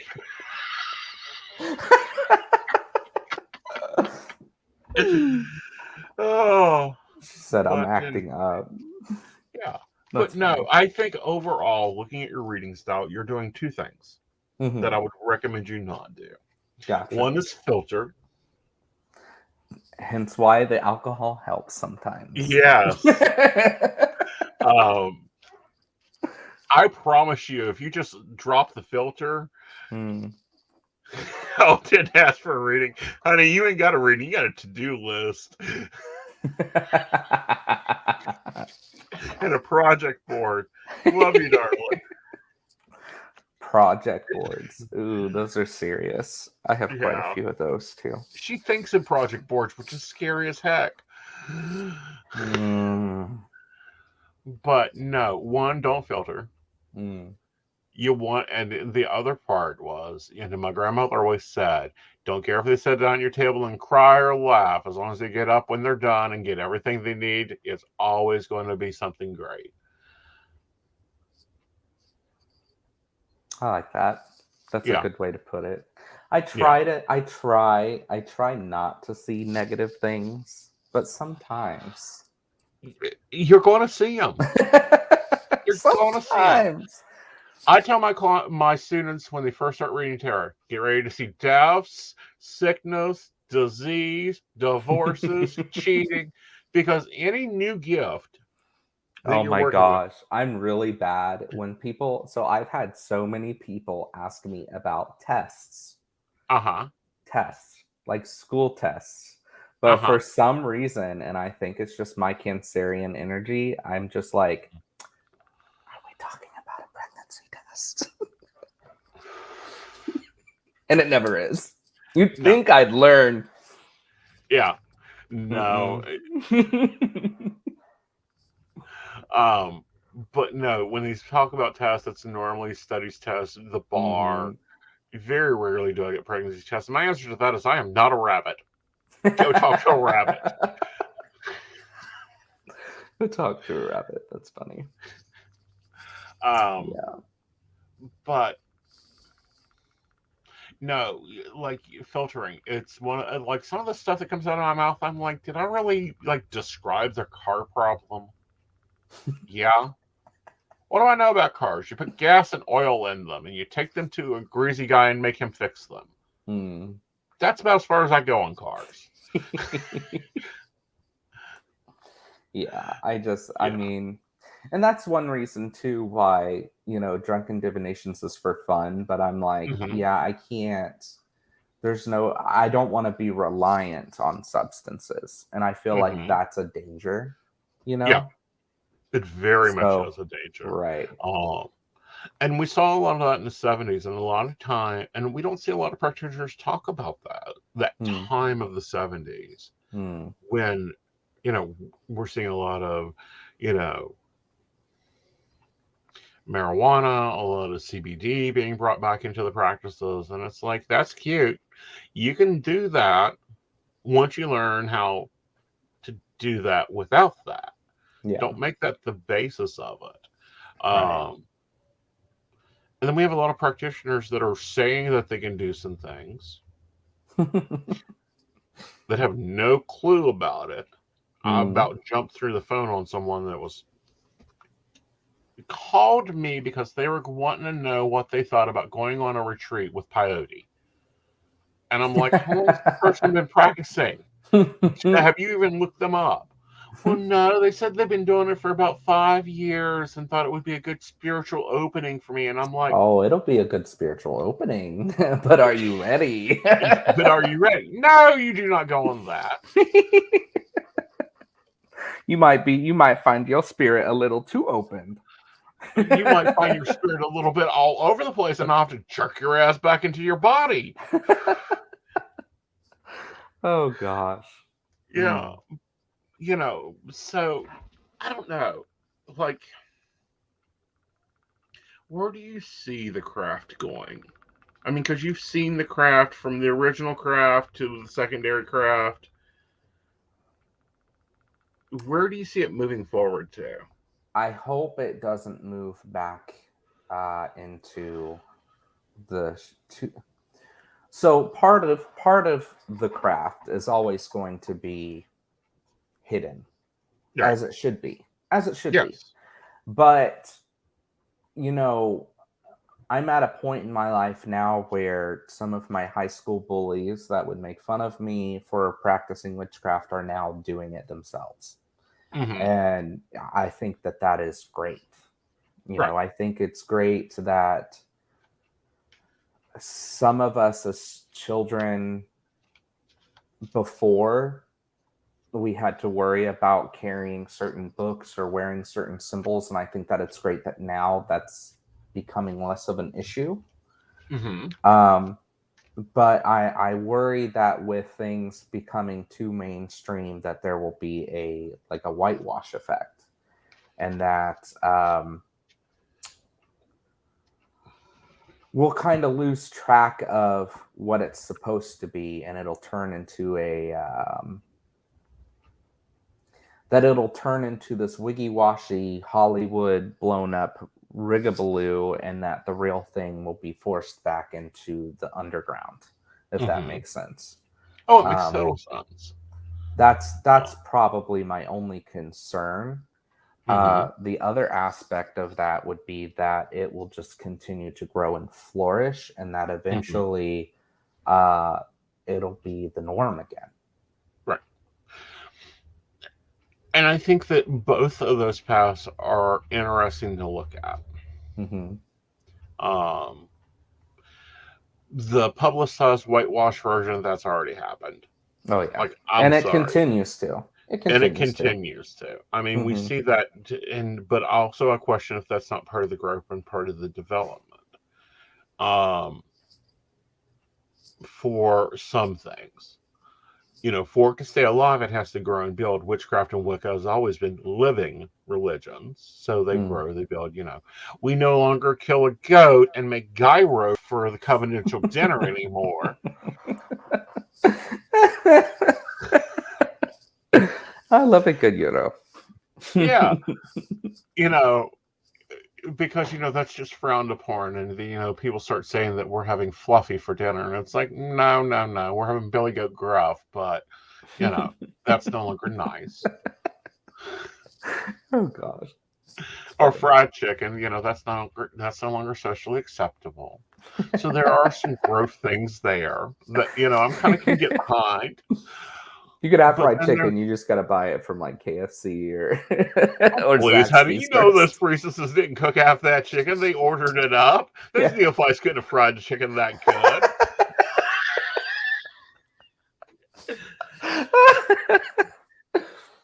They could have put it on their grandmother's ceremonial platter, but we all know where that chicken came from. It wasn't the skinny rooster that was served up at ritual. But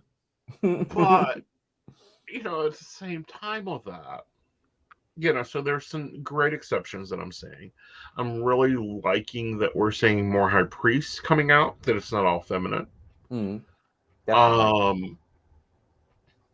I'm really glad. One of the fads that I'm really glad to see gone or less heard of is, I'm a witch from 600 generations. We have been witches. I still see that.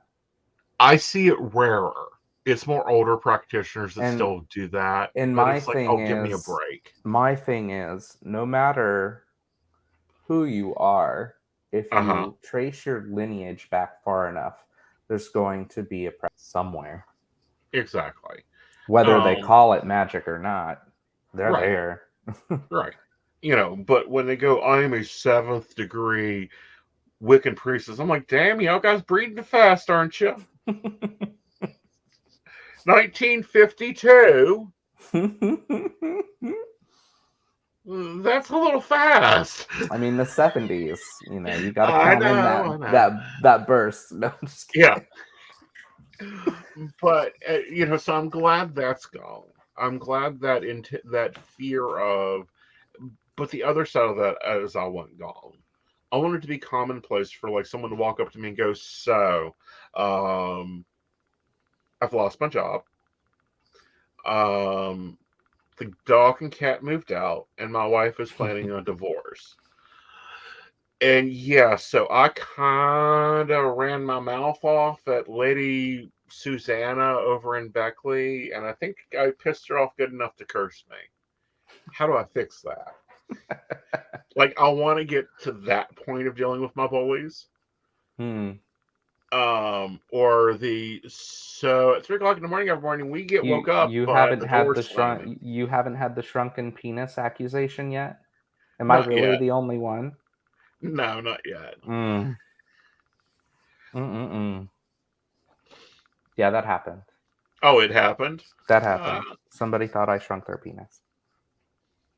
Don't you know it's just easier to kill the blood flow? And I was just like,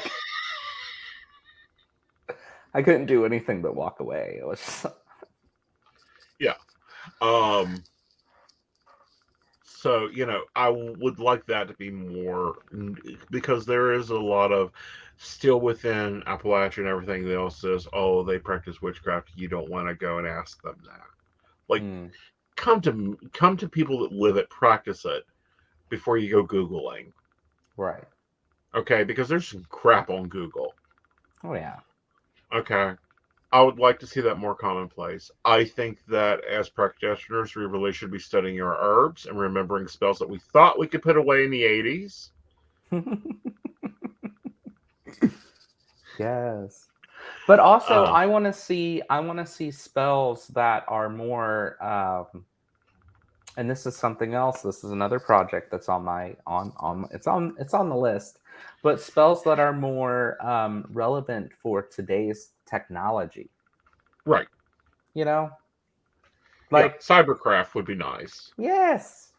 Yes. Where is that book? I'm not writing Um, it, but that's not. Y'all can have that idea. I ain't writing it, but Yeah, I'd Cybercraft read has it. been out there. I'll just warn you, it's hell on keyboards. You will melt keyboards. Oh gosh. Especially Microsoft keyboards. I promise you, like my husband moved me to wireless so it stopped blowing up the computers. It gets as far as the Bluetooth. That's it. Exactly. We keep a supply of them. And now he's moved me over to Mac because I've done blew up every. I love my little husband, which he's fine, everyone. He's just asleep. He'll be back on Friday. I haven't fed him a salad yet, as my students accused me of. He is very anti-Apple. As you know, Really? I want a Mac computer. He is Mhm. all for it because I've done blew up every computer that he's bought me, built me. You can't destroy this. You can't destroy this. And I'm like, that's quartz-based infrastructure. Yes, I can. Hold my beer. Yeah. Hold my beer. Give me a Mercury in retrograde with at least a little Gemini influence. We're done. I love my Mac. I just have a MacBook and I love it. So when you opened that, I was like, no, he did not. And I was like, oh, I'm so jelly. Yeah. You're gonna love it. You're gonna love it. I'm hoping to. I really like what I've played with so far. I'm still trying to move into it. For me, it takes a lot to move into a system because I've got like 9 emails and 5 terabytes of data and all this other crap to go into it. Because I'm one of the ones, I moved from the Grimoire to the data roar. And I love having my stuff on the computer. And I can not flip 500 pages to find that spell I'd done in 1992 that works to make this do. I can just boom, every money spell I ever wrote. I love that factor. But other trends I'd like to see go back away. And I told you pre-show we were going to talk about this. I'd like to not see another damn witch hunt or another damn pastor trying to blackmail his congregation for more money or before a lawsuit is filed. I saw this weekend we're gonna have Marcus Keys, and he participates on Witch Talk, but his content it's hilarious. It's not too serious. He's really funny, and he did a TikTok. I think it was today actually, where he said witches in his congregation were like, what? Is he talking about us? And I'm like, that would be me. That would be me. Yeah, that's just crazy. I didn't watch the whole video. I did not, because at that point it was just getting into hysterical laughter, and I had to put it down, because yeah, it's almost as funny as have you seen the one, I'm pretty sure it doesn't even take place in Mexico, but there's a video going around where it says in Mexico they think owls are witches, and there was an owl in the rafters of the church and they were singing as loud and as fast as they could, but it was a barn owl, and they're receptive to sound.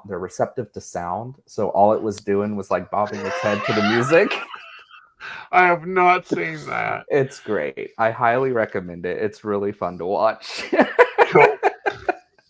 But yeah, and the barn owl is animal spirit that I work with on the regular, so it gave me a good chuckle. Right. But yeah, so this pastor. Yeah, let's address the problems with this Pastor Gravelock.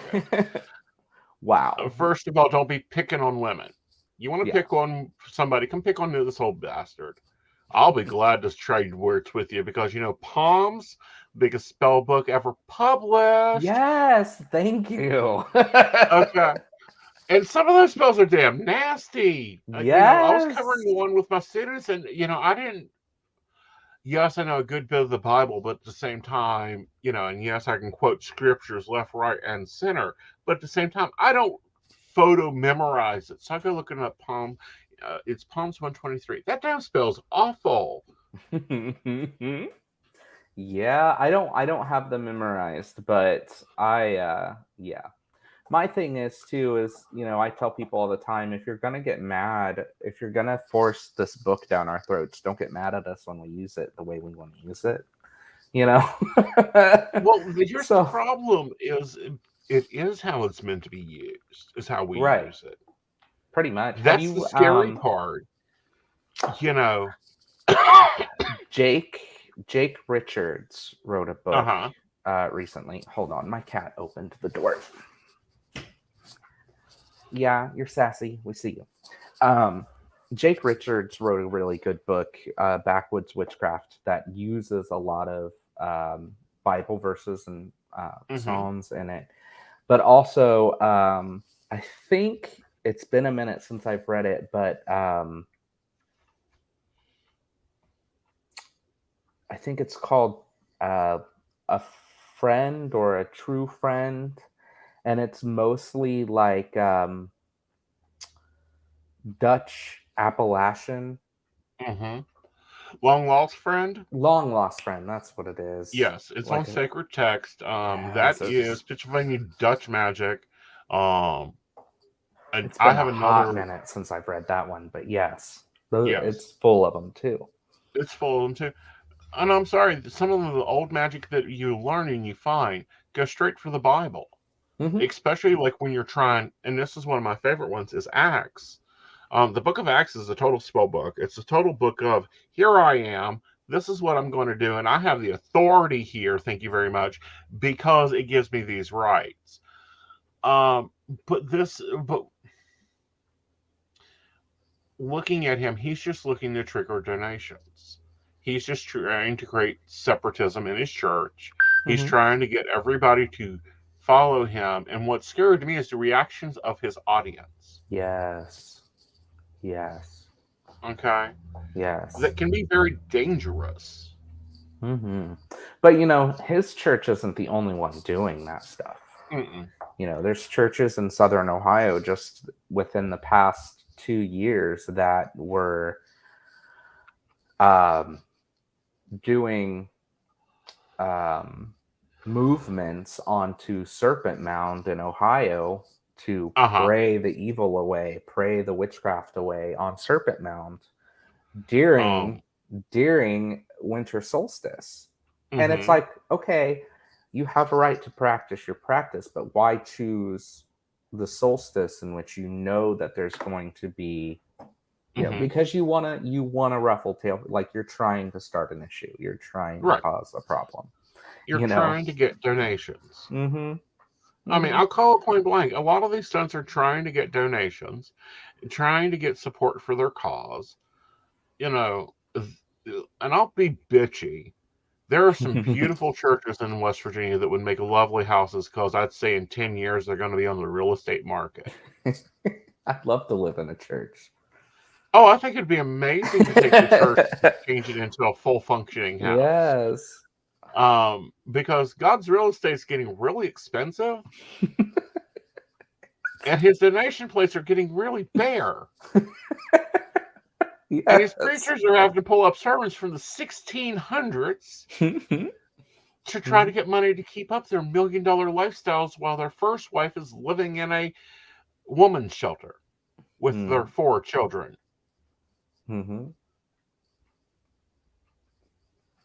It's just crazy. The root of evil. Yeah. You want to talk about evil? Yeah. What's this debate? Who's the really evil one here? Right. It don't take a rocket scientist. It really don't. Well, and it doesn't take the rocket scientist to see some of the other stuff going on. So what other trends do you think are going on? Or what other trends do you want to see go on? So as far as just in our community? All communities. What trends do you see happening? I think I'll speak on trends that, I want to see happen. I want to see us all, I'm a hippie at heart. Like Hmm. I play hard, you know, I play hard, and yes, my matron is a war goddess, but I Hmm. am not for it, you know. Hmm. Like I would like to see us all come to common grounds and be able to make what should be simple decisions based off of human life, Hmm. you know. Am I gonna Yeah. get that wish? I don't know. We'll find out, but Well, I'd like to see a Council of Nicaea from the witches. Like, hmm. let's get a voice out there because we're able to move mountains when we put a voice behind it.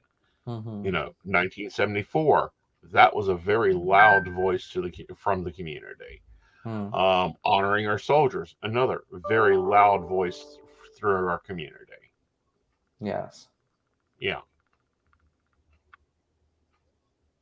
I hope you're comfortable. Cat on the bed. You know you're not supposed to be up there. Uh-huh. Anyway, but yeah. They still remember being goddesses and gods. Yeah, that's what it is. Mm-hmm. Well, Yeah. she can be a goddess on the couch. Uh-huh. But yeah, I agree. You know, I think that a council of our voices would be great, but then you have to get into, you know, whose voices. Because again, Mm-hmm. you know, Right. everybody's I'm holier than thou. My path is the right path. And it's like, really? Of all faiths and of Uh-huh. all paths, nobody on these paths should be saint, because you'd think they'd realize they're they're just taking the things that were shoved down their throats and just regurgitating it. Reverbalizing. Yeah. And see, that's the thing. I don't think any path is the only path. Oh, I agree completely. Okay. Definitely not. I don't think that every path is the right path, but it's the right path for the person walking it. Mm-hmm. And I think that that's something gets so discoded in media today. Yes. There are practitioners out there that I'll look at them and go, I can't do it. You go for that vegetarian diet and you go for that drinking green juice 3 times a day and breathing air for your minerals, and if that works for you. And I think that's the hardest thing as a facilitator to get through students Hmm. is your path is your path. You develop on your own. You're a Yes. seed, you can literally take, and we see this reflected in our own nature. You can take 3 oak trees, plant their seeds in the same soil with the same rooting structure, the same pH balance, the same sunlight, the same water, and they'll all 3 grow differently, Yes. as they should. And I Mm-hmm. think that's a message that has been lost within the Wiccan community. Mm. I would agree on that Yeah, wholeheartedly. yeah. It's like, and what I find interesting is when we look at the founders, and what I consider founders are the people that really done a lot of the amazing foundational public workings. Mm-hmm. Lori Cabot, which we've lost a lot of our founders. They're not there to speak for us. Right. Mm-hmm. We've got Lori Cabot. Raymond recently died within the last 5 years? Yeah, I can't Raymond's remember. gone. Mm-hmm. We've got Lady Maxine, who works Mm-hmm. with the Old Ones coming in. She's publicly said in multiple lectures, the Wicca today is not the Wicca I grew up in. Right.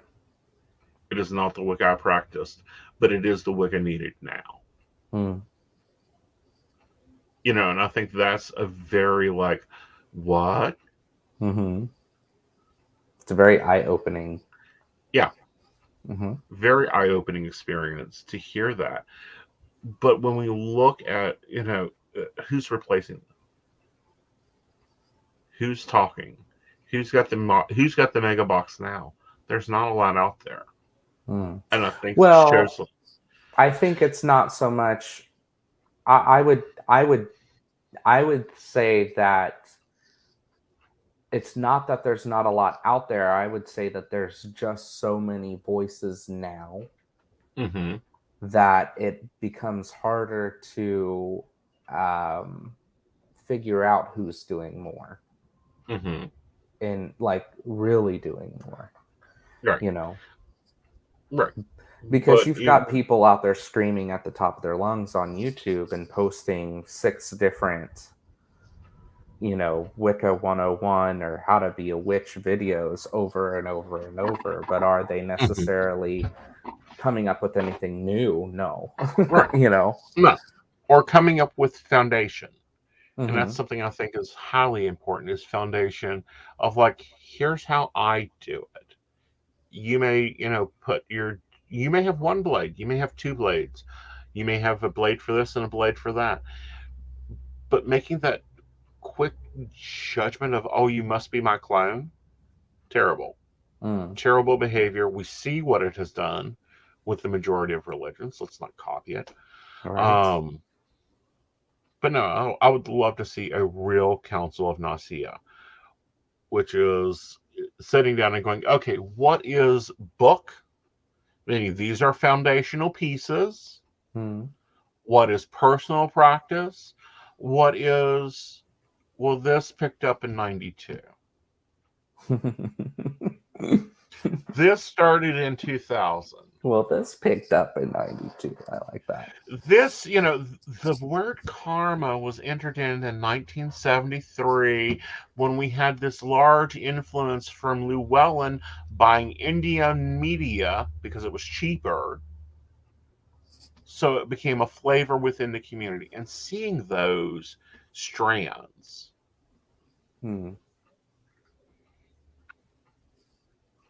What's your view on karma? Since that's a nice buzzword right now. So karma is, to me, I don't necessarily believe in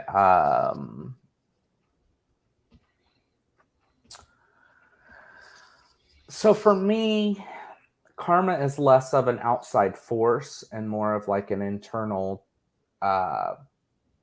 decision, if that makes sense. So I am very much a believer in willpower, and I guess I have to be careful. So somebody mentioned to me that they believe so much in willpower that if you were to try and cast on someone else and it was against their will, then it would not work. But I disagree with that. Okay. But I also think that our decisions in life and the afterlife make up a lot of, I mean, it's cause and effect.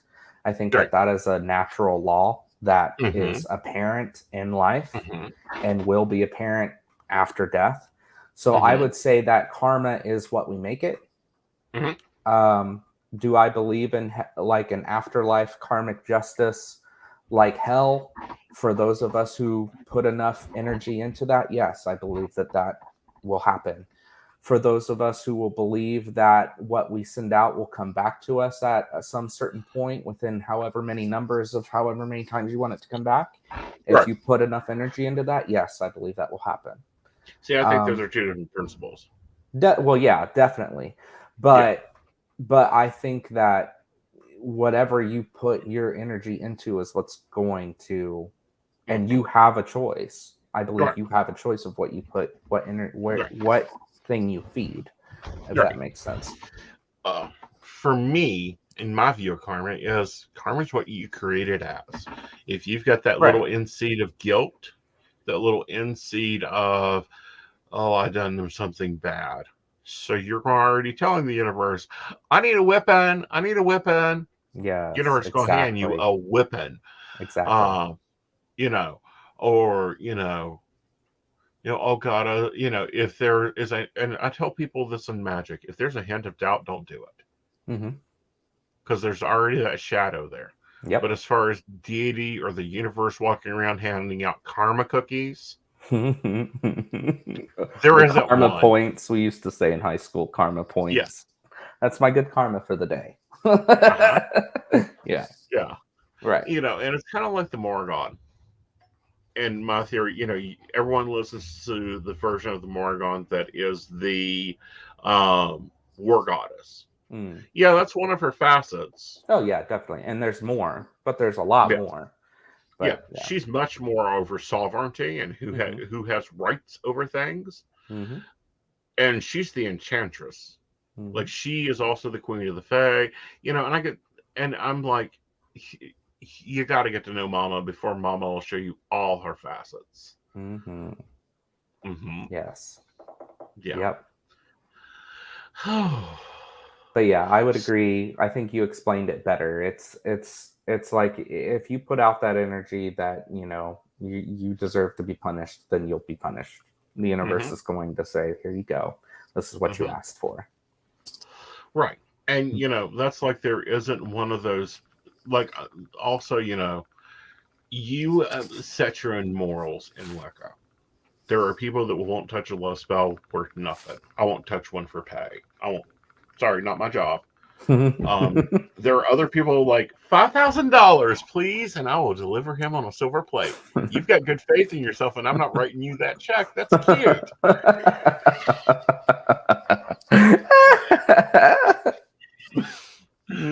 Yeah. Yeah. Yes.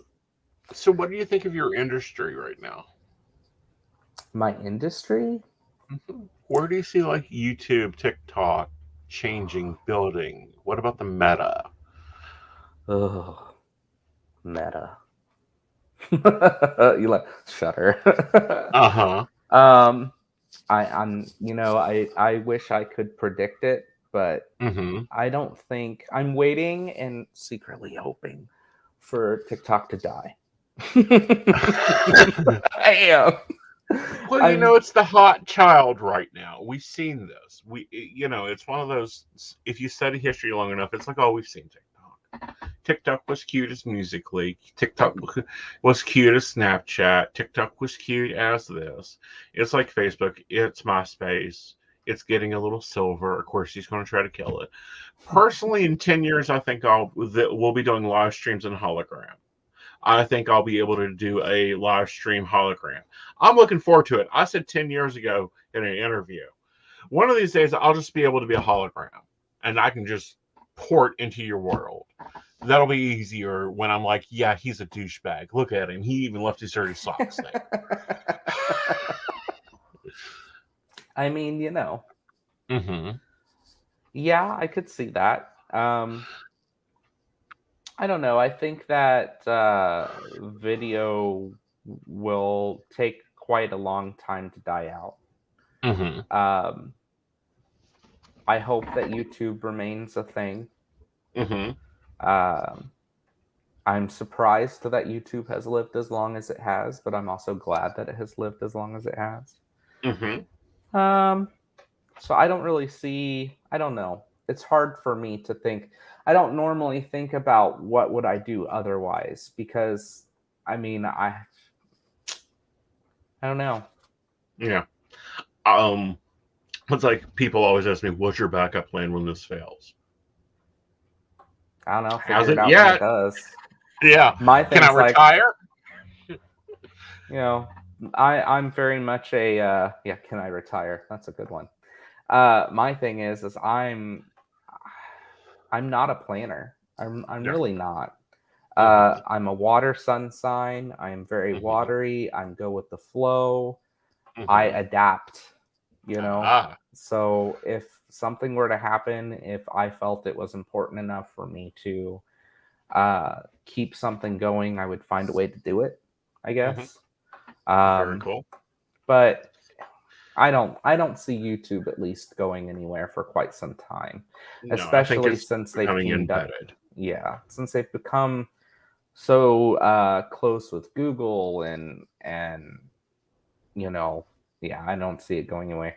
And plus, you have to think of a lot of people don't realize the editing that goes into videos sometimes. Could you imagine if it was a hologram? Oh, I'll have fun with that because then I don't have to edit. Well, that's true. I mean, yeah. Okay, guys. I'm sorry. I've got to wrap this up. All good.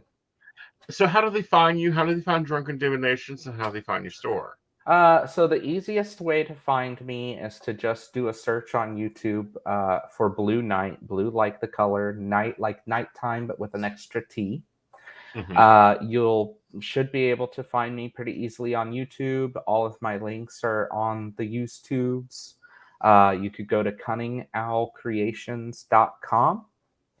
That's the shop, and you'll find all the merch stuff there. And of course, Drunken Divinations is on the YouTube channel under BlueNightt. So pretty easy. Cool. All right, guys. Thank you guys for joining us tonight. I know it's been a busy night. It was a great show. I love having you on. I can't wait to get on Drunken Divinations. Can't wait to have you. It's going to be so much fun. It'll be fun. It'll be really good. Be looking for the announcements, because I'll do full announcements when all that's set up, on how you can link into that. Of course, there'll be links at aesonknight.com. Of course, PCS Network will be linking out that day too. But I do want to take time to thank our baristas for their support. Beverly Walker, Mika G, Kathy, Mary Winfield, Brenda Bryant, Ashley Guess, Shannon C, Shannon D, and the ever-loving Lady Gwendolyn, Charles Shaw, and Dottie the Psychic. If you'd like to learn more about being a barista and how you can support my work and the show, please visit PCSPnetwork.com. All right, guys, you have a great night. Bye, y'all.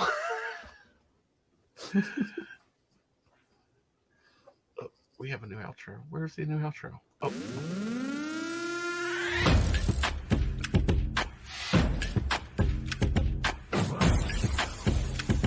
Let's work. Yo, it's go time, showtime, never backing down time. One shot, yo, make it count, yo. Crunch time, shine time, make this moment my time. Get a grip, yo, ready, set, go. We bring the thunder. Bring the thunder. Let's work. Bring the thunder. Let's go. Bring the thunder. Let's work. Bring the thunder. Let's go. Yeah, it's my time, yo time. Step into the spotlight. Get lit, yo. Let yourself go. Our time, high time. Gotta go big time. This is it, yo. Never take no flight time. Grind time. Take it to the street time. Turn the roof off. Get loco. Game time, win time. We gon' bring it home time. No regrets now.